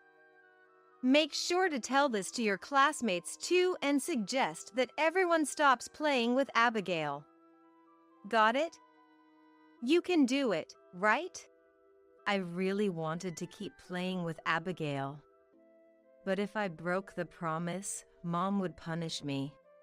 Scarlett clung to her dad's arm and earnestly shared her feelings. It later turned out that the punishment Scarlett mentioned involved Elizabeth hitting her on the head, back, or buttocks. Scarlett was just scared of the punishment and had been following Elizabeth's orders. Elizabeth, who had been controlling Scarlett through violence, didn't expect what happened next. Not a single one of Scarlett's classmates accepted her suggestion. Instead, wanting to cheer up Abigail, who was mourning her mom, they secretly collected empty snack boxes with points for Abigail's favorite character merchandise. Unaware of this, Abigail had been concerned about her classmates whispering and hiding things from her. A few days ago during dinner, "Maybe everyone hates me." That's why she tearfully told us. But in reality, Abigail wasn't disliked by anyone. On the contrary, the kids had come up with the idea to surprise her with gifts on the field trip day. Abigail went to school earlier than usual that day because her classmates had called her out for the surprise. When she arrived in the classroom, her classmates filled her backpack with those empty boxes. Wow, thank you, everyone. Oh, I need to tell Dad and Grandma about this. I'll be right back. Abigail excitedly left the classroom, clutching her backpack. But she tripped and fell at the shoe lockers, getting her backpack covered in mud. That's when Scarlett happened to pass by. "Abigail, are you okay?" Yeah, I'm fine. I'm just going to go home for a bit. A forgotten item? No, look, isn't it amazing? Scarlett remembered the classmates' surprise gift upon seeing inside Abigail's backpack. I'm going to show it to Grandma and Dad. Seeing Abigail's beaming smile, Scarlett wanted to do something for her too. So she said, "Oh, wait. You're hurt, so let me put this on you," and offered to put her cherished character Band-Aid on Abigail's knee. Really? Isn't this your treasure? It's okay. Because Abigail is an important friend. Thank you. I'll rush over and show you, or else we'll be late for the field trip. On her way home, Abigail seemed moved by everyone's kindness, tears overflowing. I saw Abigail, muddy backpack and all, crying, and thought she had a terrible time at school. But to think such a wonderful thing was happening. Both Richard and I were moved by this wonderful event and found ourselves in tears. Scarlett really loves you. So, if you don't mind, please play with Scarlett again. We'd really appreciate it. Scarlett's dad said this and then apologized deeply once more. Your feelings have come across clearly, so please, no need for apologies. Abigail, you can make up with Scarlett, right? Yeah. Scarlett is an important friend. Afterward, I'm so sorry, they said, apologizing repeatedly as the three of them went home. Throughout this conversation, Elizabeth didn't say a word. She glared at us the entire time with a look of dissatisfaction. To hurt a child and not even apologize. I thought Elizabeth was rude and selfish for just standing there without apologizing. But I was about to learn that wasn't the case. What? Scarlett's dad is Kevin's subordinate? After Abigail went to bed, I reported the evening's events to my husband, along with Richard. It was then, from Richard and my husband, that I heard the true story. According to Richard, the realization that Scarlett's dad was my husband's subordinate came from a casual conversation at a school event. But thinking it would be awkward to bring it up, he decided to let it go. Dad's job and me are entirely separate. But when it comes to Abigail, it's a different story. A few nights before, after seeing Abigail in tears, Richard told my husband about Scarlett's dad. The next day, my husband called Scarlett's dad to discuss what had happened. Scarlett's dad promptly checked the facts with Elizabeth and Scarlett.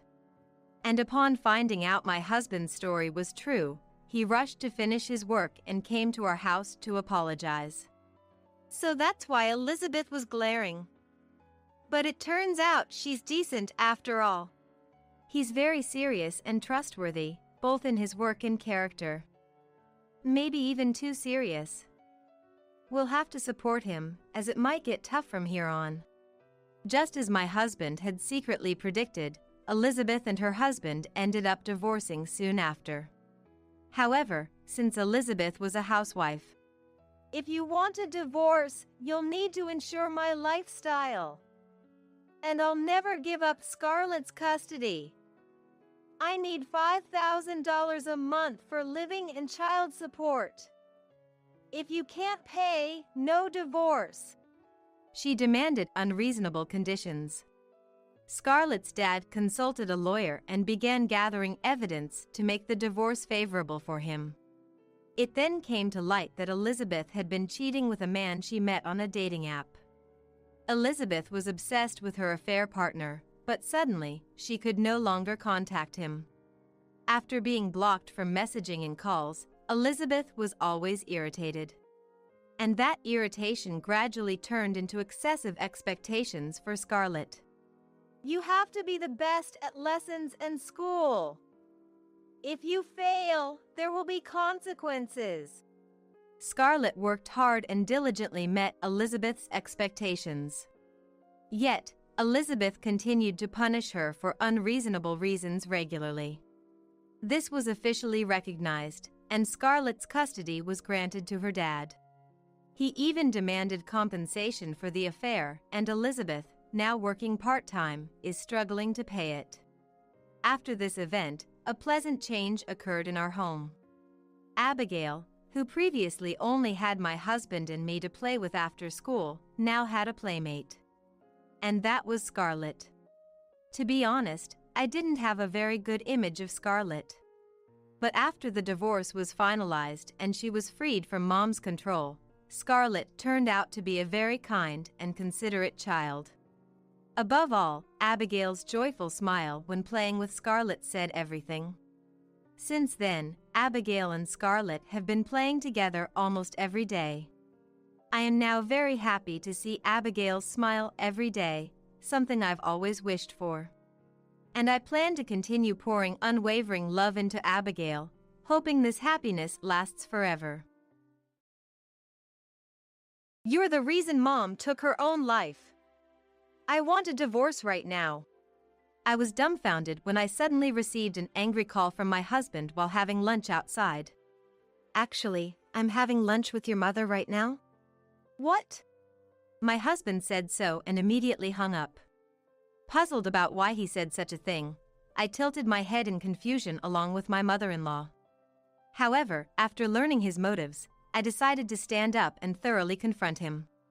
My name is Mary, and I'm 28 years old. I've been married to my husband Daniel, who's 2 years my senior, for 3 years now. While supporting my husband who works as a company president, I also started working from home to help with the household finances. But it seems Daniel wasn't too happy about me working. You don't need to work, you know. That wasn't a word of appreciation for me trying to balance housework and a job. It'll look like I'm not earning enough if my wife has to work. I was disappointed with my husband who cared only about his own appearance. But to that, I was often uplifted by my mother-in-law, Susan. It's commendable that you're working from home on your own terms. And she often invited me out for lunch. I loved Susan, and despite how I felt about my husband, I was content with my life. Maybe I've been too lenient with Daniel. One day, while chatting in a cafe with Susan, she sighed.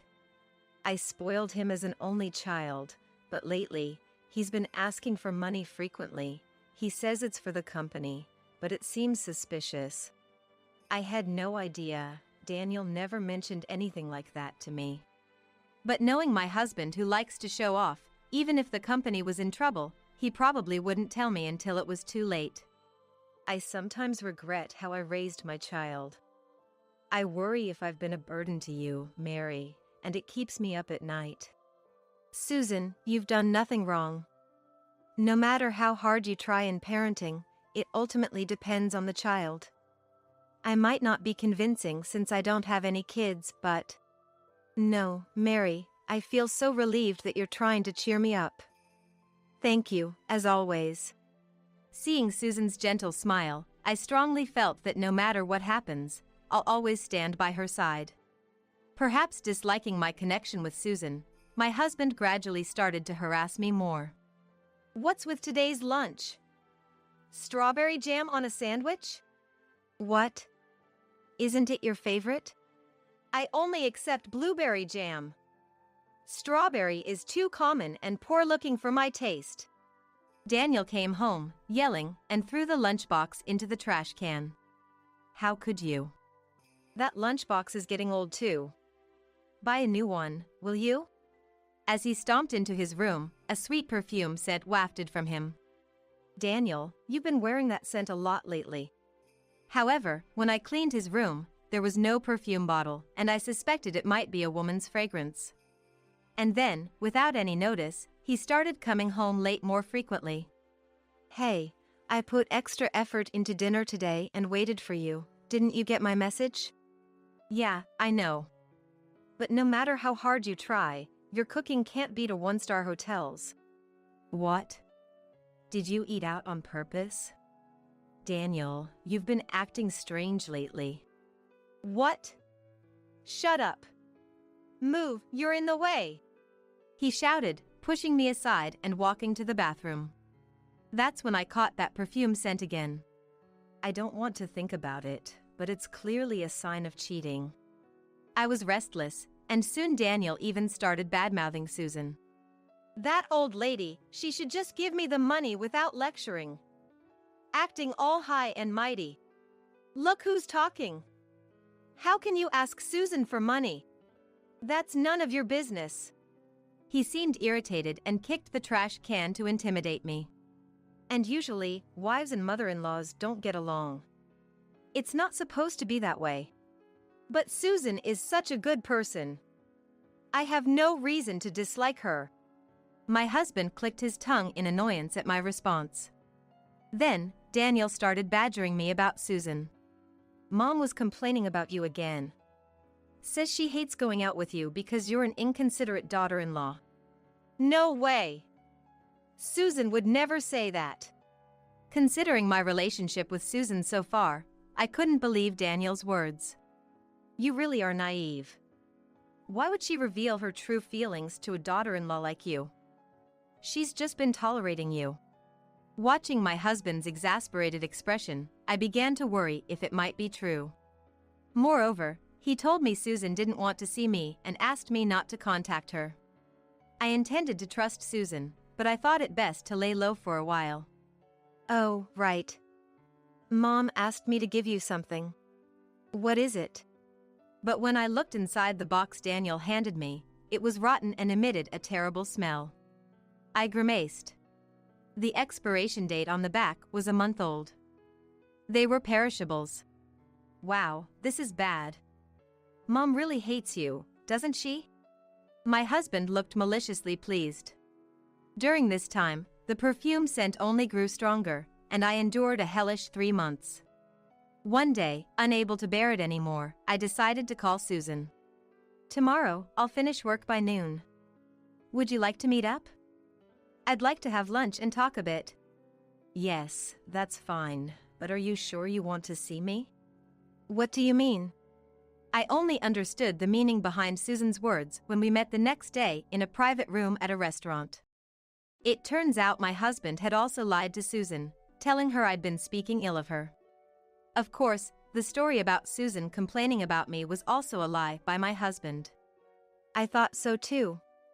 But I was worried maybe it was true. These past 3 months have felt like I was dead inside. I also thought there's no way you would say such things, but just in case it was true, I was avoiding going out with you. So what's with the rotten perishables? What?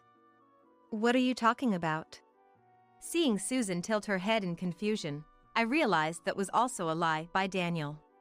While Susan and I, feeling distrustful towards Daniel, were discussing our next steps over lunch, my phone rang. Huh? It's Daniel. I excused myself to Susan and answered the call, only to be yelled at by my husband. It's your fault. What? Why are you yelling at me all of a sudden? You bullied Mom into taking her own life. I want a divorce from you right now. Confused by Daniel's words, I was stunned. Actually, I'm having lunch with your mother right now. What? Surprised, my husband immediately hung up. What was that about? What happened? Before we could even ponder, Susan received a call. Hello? Oh, Daniel? What's up? Susan quickly switched her phone to speaker mode. On the other end, my husband's voice lowered, as if he was trying to find out something. Mom, are you with someone right now? To that, Susan winked at me and responded. Oh, I'm just out shopping with a friend. Is something wrong? Hearing this, my husband muttered. She lied, that liar. Then, he blurted out something outrageous. Mary is cheating. You know what? I'm divorcing her, so you must never trust her again. What?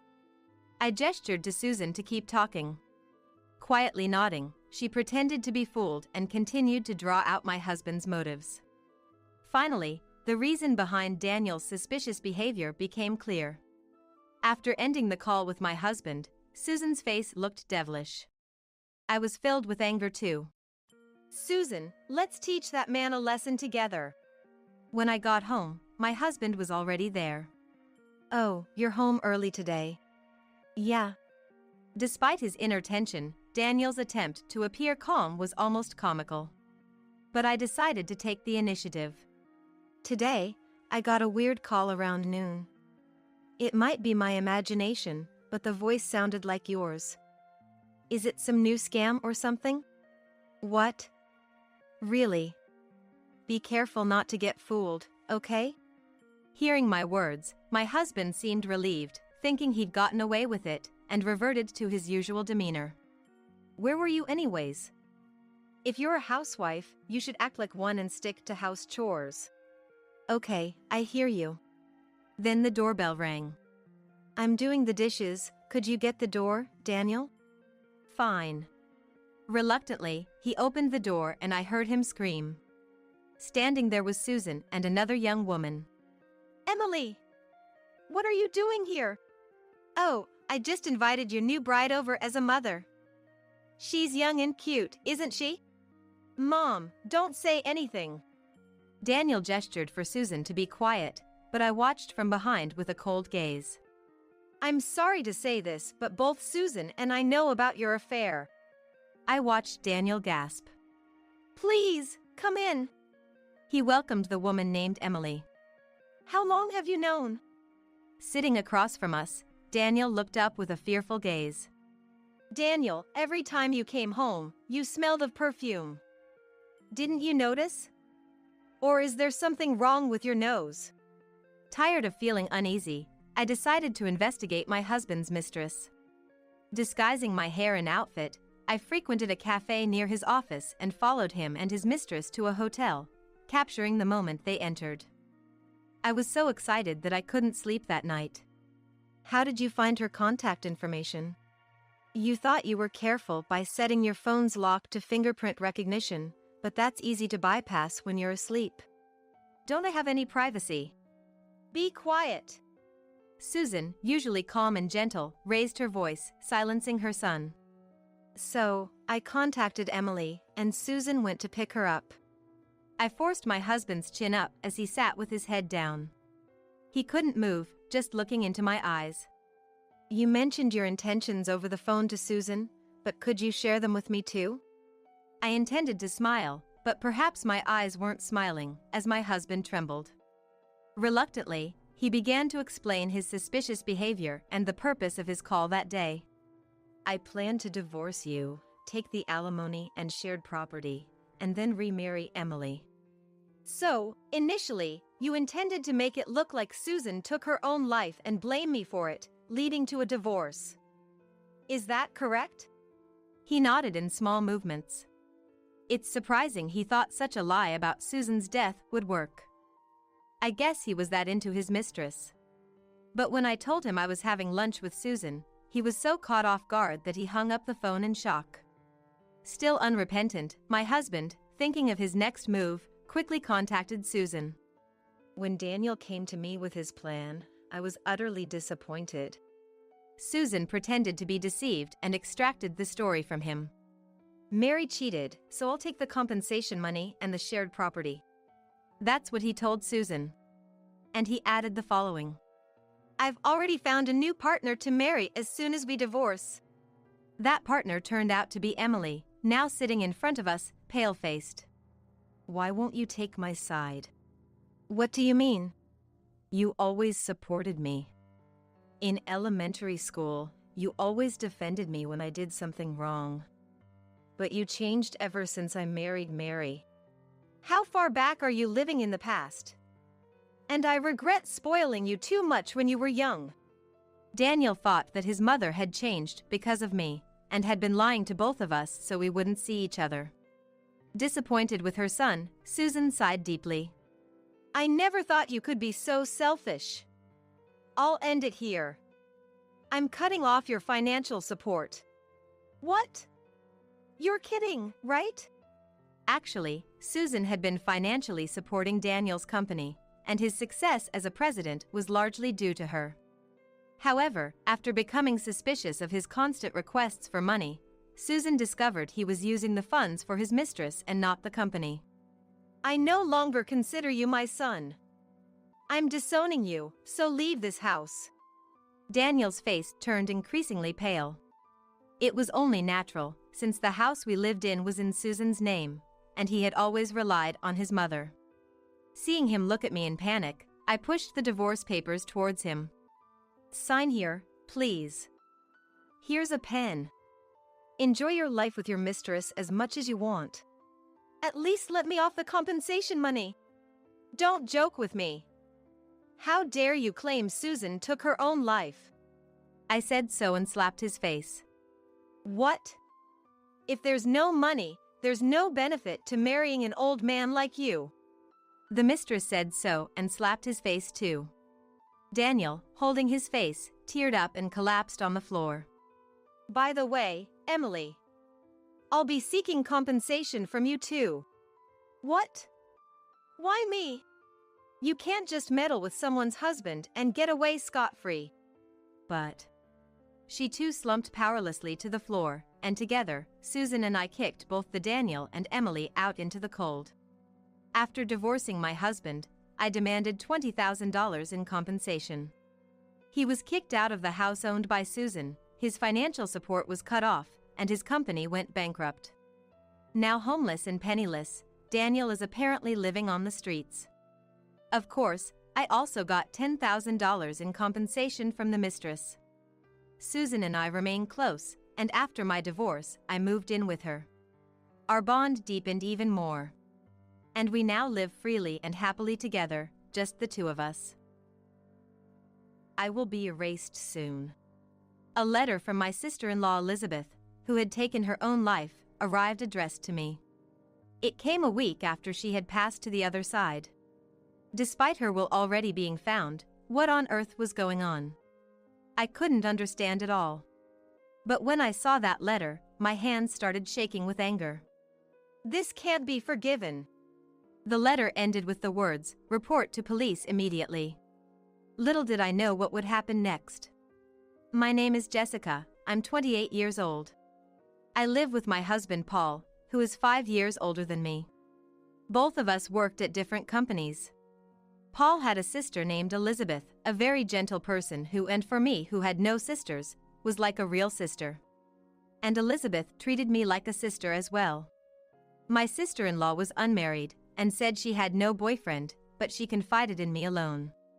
Actually, there's someone I've been interested in lately. He's a wrestler and is very strong. Elizabeth said with a happy smile. And this was a secret kept between just us. My father-in-law was a practicing doctor, but passed away due to illness 3 months ago, and after that, Elizabeth started living with my mother-in-law. But then, my mother-in-law also passed to the other side. The cause was due to an overdose of medication, likely obtained from my father-in-law's clinic. After my father-in-law passed away, they were considering closing the clinic since my parents-in-law were known as a loving couple to everyone. The will created on the computer mentioned my mother-in-law couldn't bear my father-in-law's death. But my mother-in-law was a person who always enjoyed writing and had a beautiful handwriting as well. So I felt it was odd that her last message to this world wasn't handwritten. But my husband simply accepted it. She chose to go to the other side, so it's not strange she did something different. She must have been that lonely. Indeed, thinking of my mother-in-law's immense sorrow for the love of my father-in-law, I oddly found myself agreeing with Paul. But, amidst such interference, there was a mountain of things left to do. Because my mother-in-law had hardly touched anything inherited from my father-in-law, she had left behind a vast fortune. Paul would find time to immerse himself in the inheritance procedures. In contrast, my sister-in-law began sorting through my mother-in-law's belongings, one by one. And from this time, I started to notice a change in Paul's behavior. When he's home, he would stay in his room, and when he had work, he would come home late. And then finally, he started frequently coming home in the morning without telling me at all. "You've been acting strange lately. What on earth are you doing?" "It's none of your business." "But your mother just passed away, and you're not coming home until morning." "Shut up. Don't preach to me." My husband stormed out the door and became unreachable, not returning until the next evening. Given the gravity of our marital crisis, I confided in my sister-in-law about the situation with him. "I'll subtly ask Paul what's been happening. Let's work together and resolve this." Her encouragement somehow bolstered my spirits. Yet, what followed was unimaginable. The very next day, my sister-in-law suddenly left this world. The cause was the same as my mother-in-law's, an overdose. And she too had left a note. "I will join my beloved mother on her journey." But the idea that Elizabeth, who had been so positive just days before, taking her own life made no sense to me. "Something is definitely wrong. Let's get the police to investigate. Making a fuss won't bring Elizabeth back. You just do what you're supposed to do quietly." Despite my inability to accept, the funeral wouldn't wait. With a heart full of sorrow and unresolved feelings, I proceeded to make the arrangements. After Elizabeth's funeral, exactly 1 week later, I was set to return to work. Arriving at the office, there was an envelope on my desk. It seemed to have arrived while I was away. "Who could it be from? What? This can't be." I was shocked to see the sender's name. It was a letter from Elizabeth, who had passed away. Panicked, I opened it. "I will be erased soon. Report to the police immediately." This sentence caught my eye. And as I continued to read, my hands began to tremble. "The hidden truth. I can't believe this." Gradually, I felt a strong anger building inside me, my head heating up. Reflecting on everything that had happened, I resolved to put an end to it myself. But I still lacked the crucial piece to do so. Thus, I sent a letter to someone, quietly waiting for the right time. 2 nights later, I visited my parents-in-law's home and hid myself. Then, a dark figure quietly entered my sister-in-law's room. I followed the dark figure and then turned on the light. "It's so bright." The person rummaging through Elizabeth's desk was none other than my husband, Paul. "What are you doing here? And in the dark, too. It's as if you're searching for something, hoping not to be found. Don't say something stupid. What are you doing here yourself?" As if I was the one doing something wrong, he pointed his finger at me. Ignoring my husband, I pulled out something I had prepared from my bag. "Did you happen to read this letter?" It was a letter I had written, pretending to be my sister-in-law, addressed to myself to arrive at our house. It read, "Inside my desk, there is evidence of my brother's crime. Jessica, take this and report to the police." I had anticipated my quick-thinking husband would guess a letter from my sister-in-law contained something serious and would read it without permission. "Seeing this, you came to destroy the evidence, but unfortunately, what's written here was a fake I created to lure you in." "What are you talking about?" "I was just cleaning up." "Really? Then can you say the same after seeing this?" I took out the letter I had received from my sister-in-law a few days ago. "Elizabeth knew you were responsible for sending your mother to the other side. That's why she pressured you to turn yourself in, right? But you took care of her too." Hearing these words, my husband instantly turned his face away. I pressed on, presenting the content of the letter to Paul. "While sorting through things, Elizabeth found your mother's diary. It seems to say you jumped on some shady investment." "So what?" "That's something I have no recollection of." "Lies.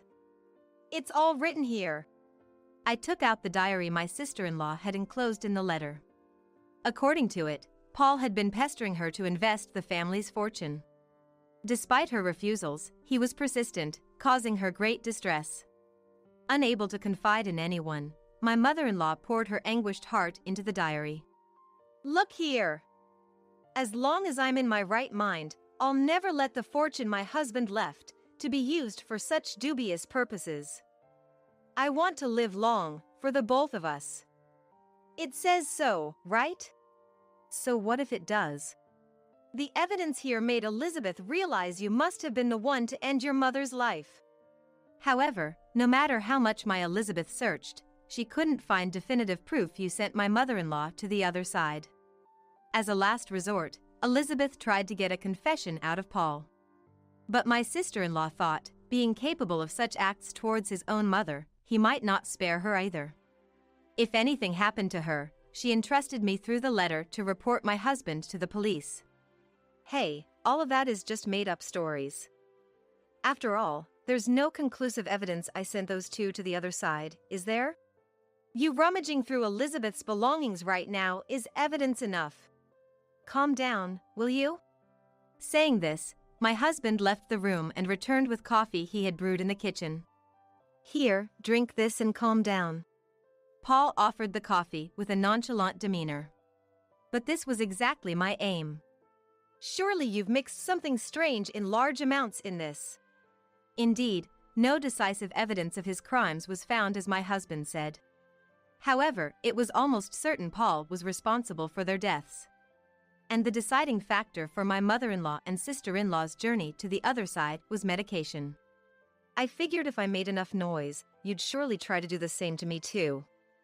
If you handed me a drink or something, I thought it would surely contain something suspicious, becoming irrefutable evidence." My husband, clearly unsettled by my deductions, clicked his tongue. "Basically, you jumped at that get-rich-quick scheme because you were squandering money on a woman, right?" I had long suspected our marriage had grown cold and wondered if Paul was having an affair. Since a lot had been going on regarding my mother-in-law and sister-in-law, I had left it alone, but now I decided to thoroughly investigate Paul's background. Then, I found an unknown credit card in his room and discovered a history of purchases of expensive women's brand items on the statement. "And I found this as well." I pulled out a club hostess's business card I found in the inner pocket of his suit. "I went to the club and met the woman named on this card." "What? You met Nancy?" "Since she wasn't looking for any trouble, she told me everything just like that. She said you two were already in a relationship." According to Nancy, Paul was the one who persistently approached her. However, for her, Paul was just a good target, entering into the relationship only to get money from him. Knowing Paul was married, Nancy demanded compensation from him, which he complied with. "But she's been feeling bothered by you for a while. She said she was going to change clubs to cut ties with you." "Too bad." "What? But I spent so much on her." Tears welled up in Paul's eyes as he hung his head. Paul, infatuated with another woman, was now depressed because his affair partner dumped him.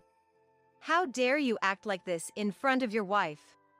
I couldn't help but feel another wave of anger. Then suddenly, Paul lunged at me. Give me the coffee.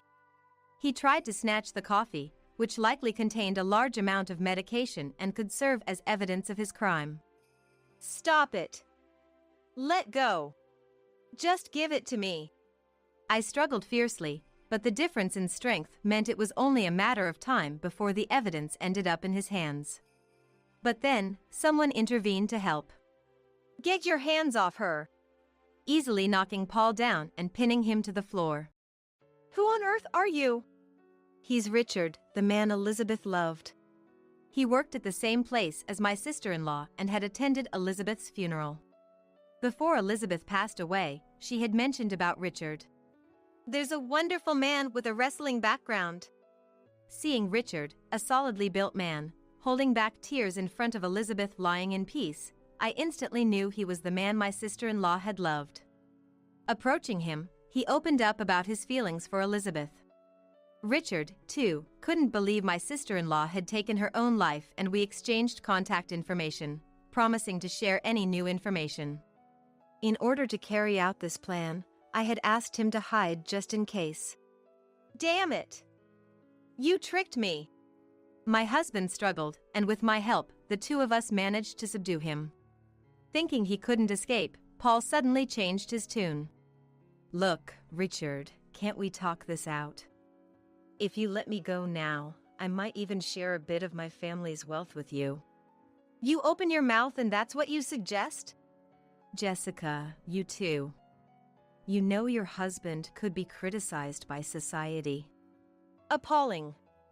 Did you really think I'd stay by your side for life? You really are full of yourself. You and I are over. When I mentioned breaking up, my husband's face turned pale. What? I'm going to be abandoned by my wife and get locked up? No, I don't want that. Paul struggled fiercely again, but Richard restrained him. I'm sorry. Please forgive me. Never. You took the lives of your own mother and sister. Thinking of the two who had gone to heaven, I couldn't let Paul get away with this. I clenched my fists and glared at my husband. You're the worst kind of human being. I will never forgive you, Paul. Serve your time quietly behind bars. Just be prepared never to see the outside world again. My life is over. Crying out, my husband was immobilized by me and Richard. We then called the police, and soon after, officers arrived and took him away. Paul was later interrogated and seems to have confessed. A large amount of medication was detected in the coffee, sealing his fate. Aware of the severity of his crimes, he seemed to have resigned himself to his fate, losing all energy in life. As for myself, I divorced Paul and demanded a compensation of $30,000 from him and $10,000 from Nancy. And as for Richard, he said he is going to move on with his life. After all the procedures were completed, I moved to a new home, ready for a fresh start. I've been assigned new tasks at work, and despite the challenges, I feel the most fulfilled I've ever been. You always look beautiful. Today, too. You're nothing like my wife. I wish I could marry you soon. It was in the middle of the night when I woke up to go to the bathroom. I heard a surprising conversation from the living room. I'd also prefer a beautiful mom. I'd be happy that it could happen. Apparently, my husband and son were on a video call with someone. From the conversation, it seemed likely that it was my husband's mistress, and shockingly, my son was also talking with the woman. What in the world is going on? After all the times they've ignored me, to do something like this. For the past month, I've been treated as if I didn't exist by the two of them. Ignored completely, even when I spoke right in front of them, and on top of that, the meals I cooked were thrown in the trash. I felt my heart turning cold. And so, I vowed to get my revenge. My name is Lucy, a 39-year-old housewife. My husband Albert is a 45-year-old office worker, and our son Frederick is a 14-year-old middle school student. Our family was just an ordinary, average one, living happily together. Albert had an average income for his age and a normal look. But he was a very kind man. Our son, in the 8th grade, was in his rebellious phase, not listening to me, but I still adored him as my sweet boy. I worked hard as a housewife, doing everything all I could to support our family. However, our peaceful happiness shattered suddenly one day. It all started a month ago. Frederick, dinner's ready. One evening, I called out to my son, but he completely ignored me. Well, it's just a teenage behavior, I thought. At that time, I didn't care much. I'll leave them there in plastic wrap. I just said that and left it alone. But I noticed something was off when my husband came home. Welcome back. Dinner's ready. I called out my husband, but he also ignored me. Then, my son came out of his room, running up to my husband.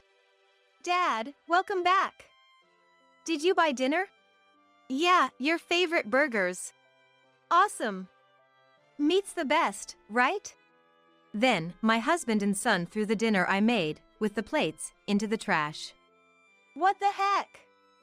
What are you doing? Ignoring me completely, they began eating the burgers from the grocery store which they had spread on the table. Why have you been ignoring me all this time? I asked for a reason, but both my husband and son just silently ate their burgers, as if they couldn't hear me. I felt like I had become invisible. After finishing, they returned to their rooms, leaving the mess behind. Crying, I picked up the plates from the trash can. I ended up throwing away the burger trashes they left behind. Since that day, for a whole month, I was treated as if I was non-existent.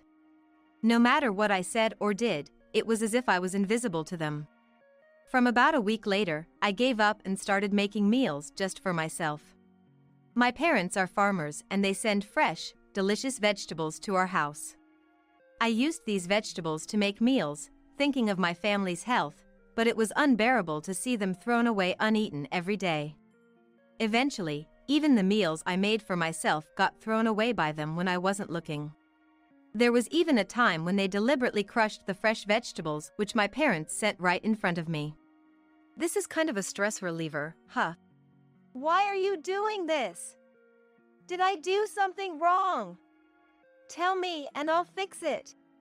They continued to stomp on the vegetables, laughing mockingly, as if they couldn't see me no matter how much I cried and screamed. Then, my husband did something unbelievable.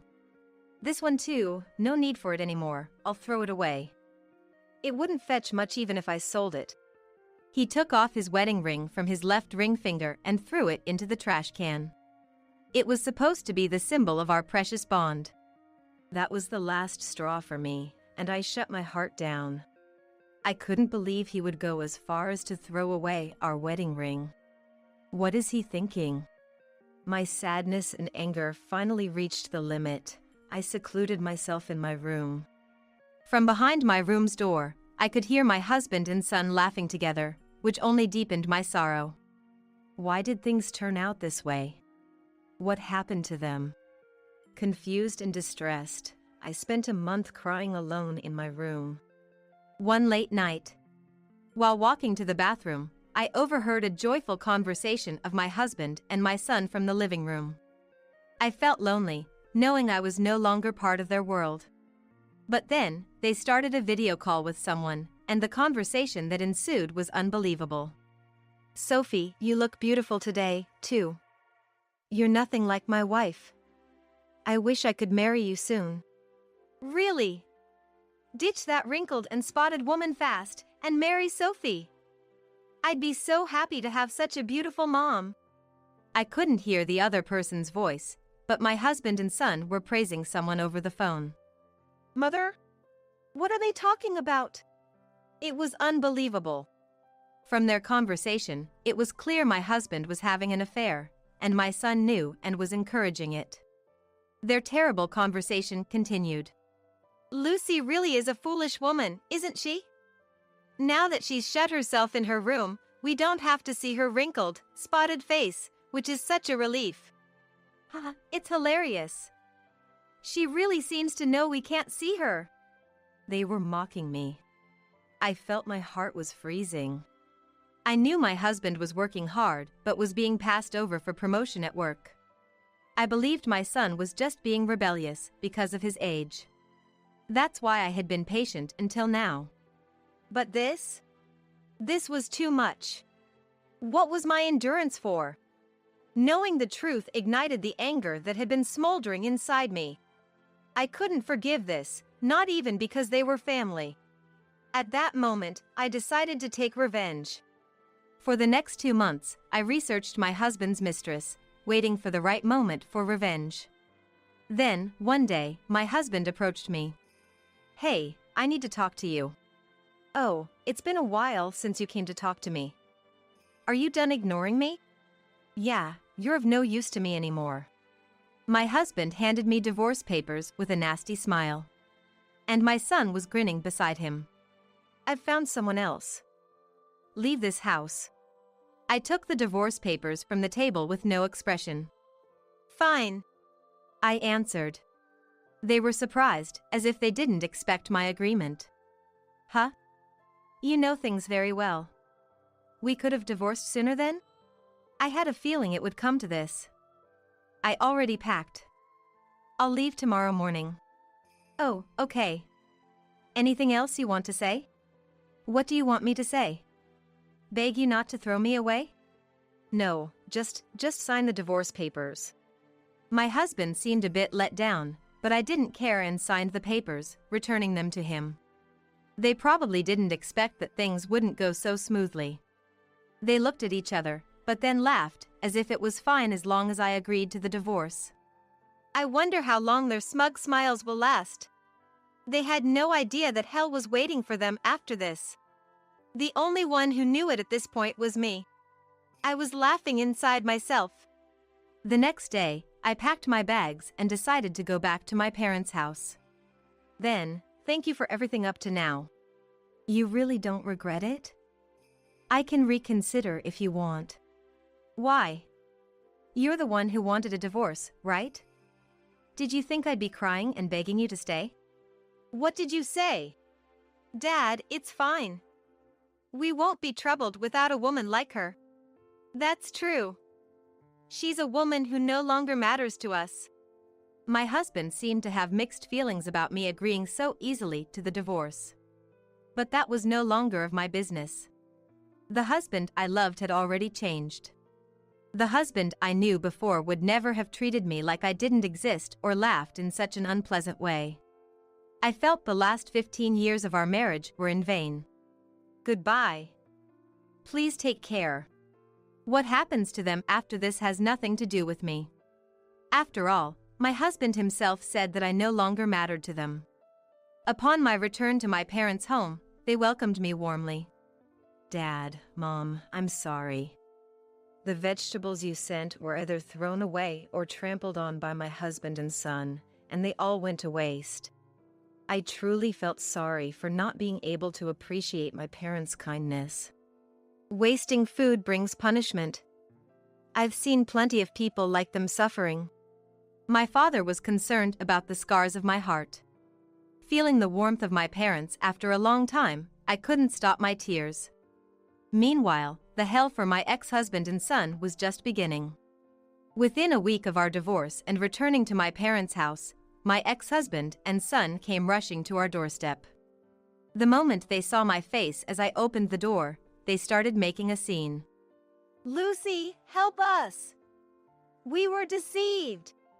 That's what I told you, Dad. It was suspicious." "No, you never said that. You were happy about getting a beautiful mother instead of Lucy." Hearing their ugly quarrel, I managed to keep from laughing and responded calmly. "What? You just realized? Shouldn't it have been obvious? You're really foolish. You knew about it?" "Of course. Sophie, right? There's no way a woman that beautiful would be interested in a man like you." My ex-husband gasped in surprise. Sophie was my husband's mistress.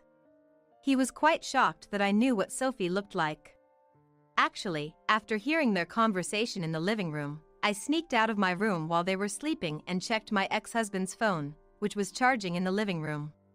The phone was locked, probably as a precaution, but I knew he used his birthday as the password, so it was easy to open.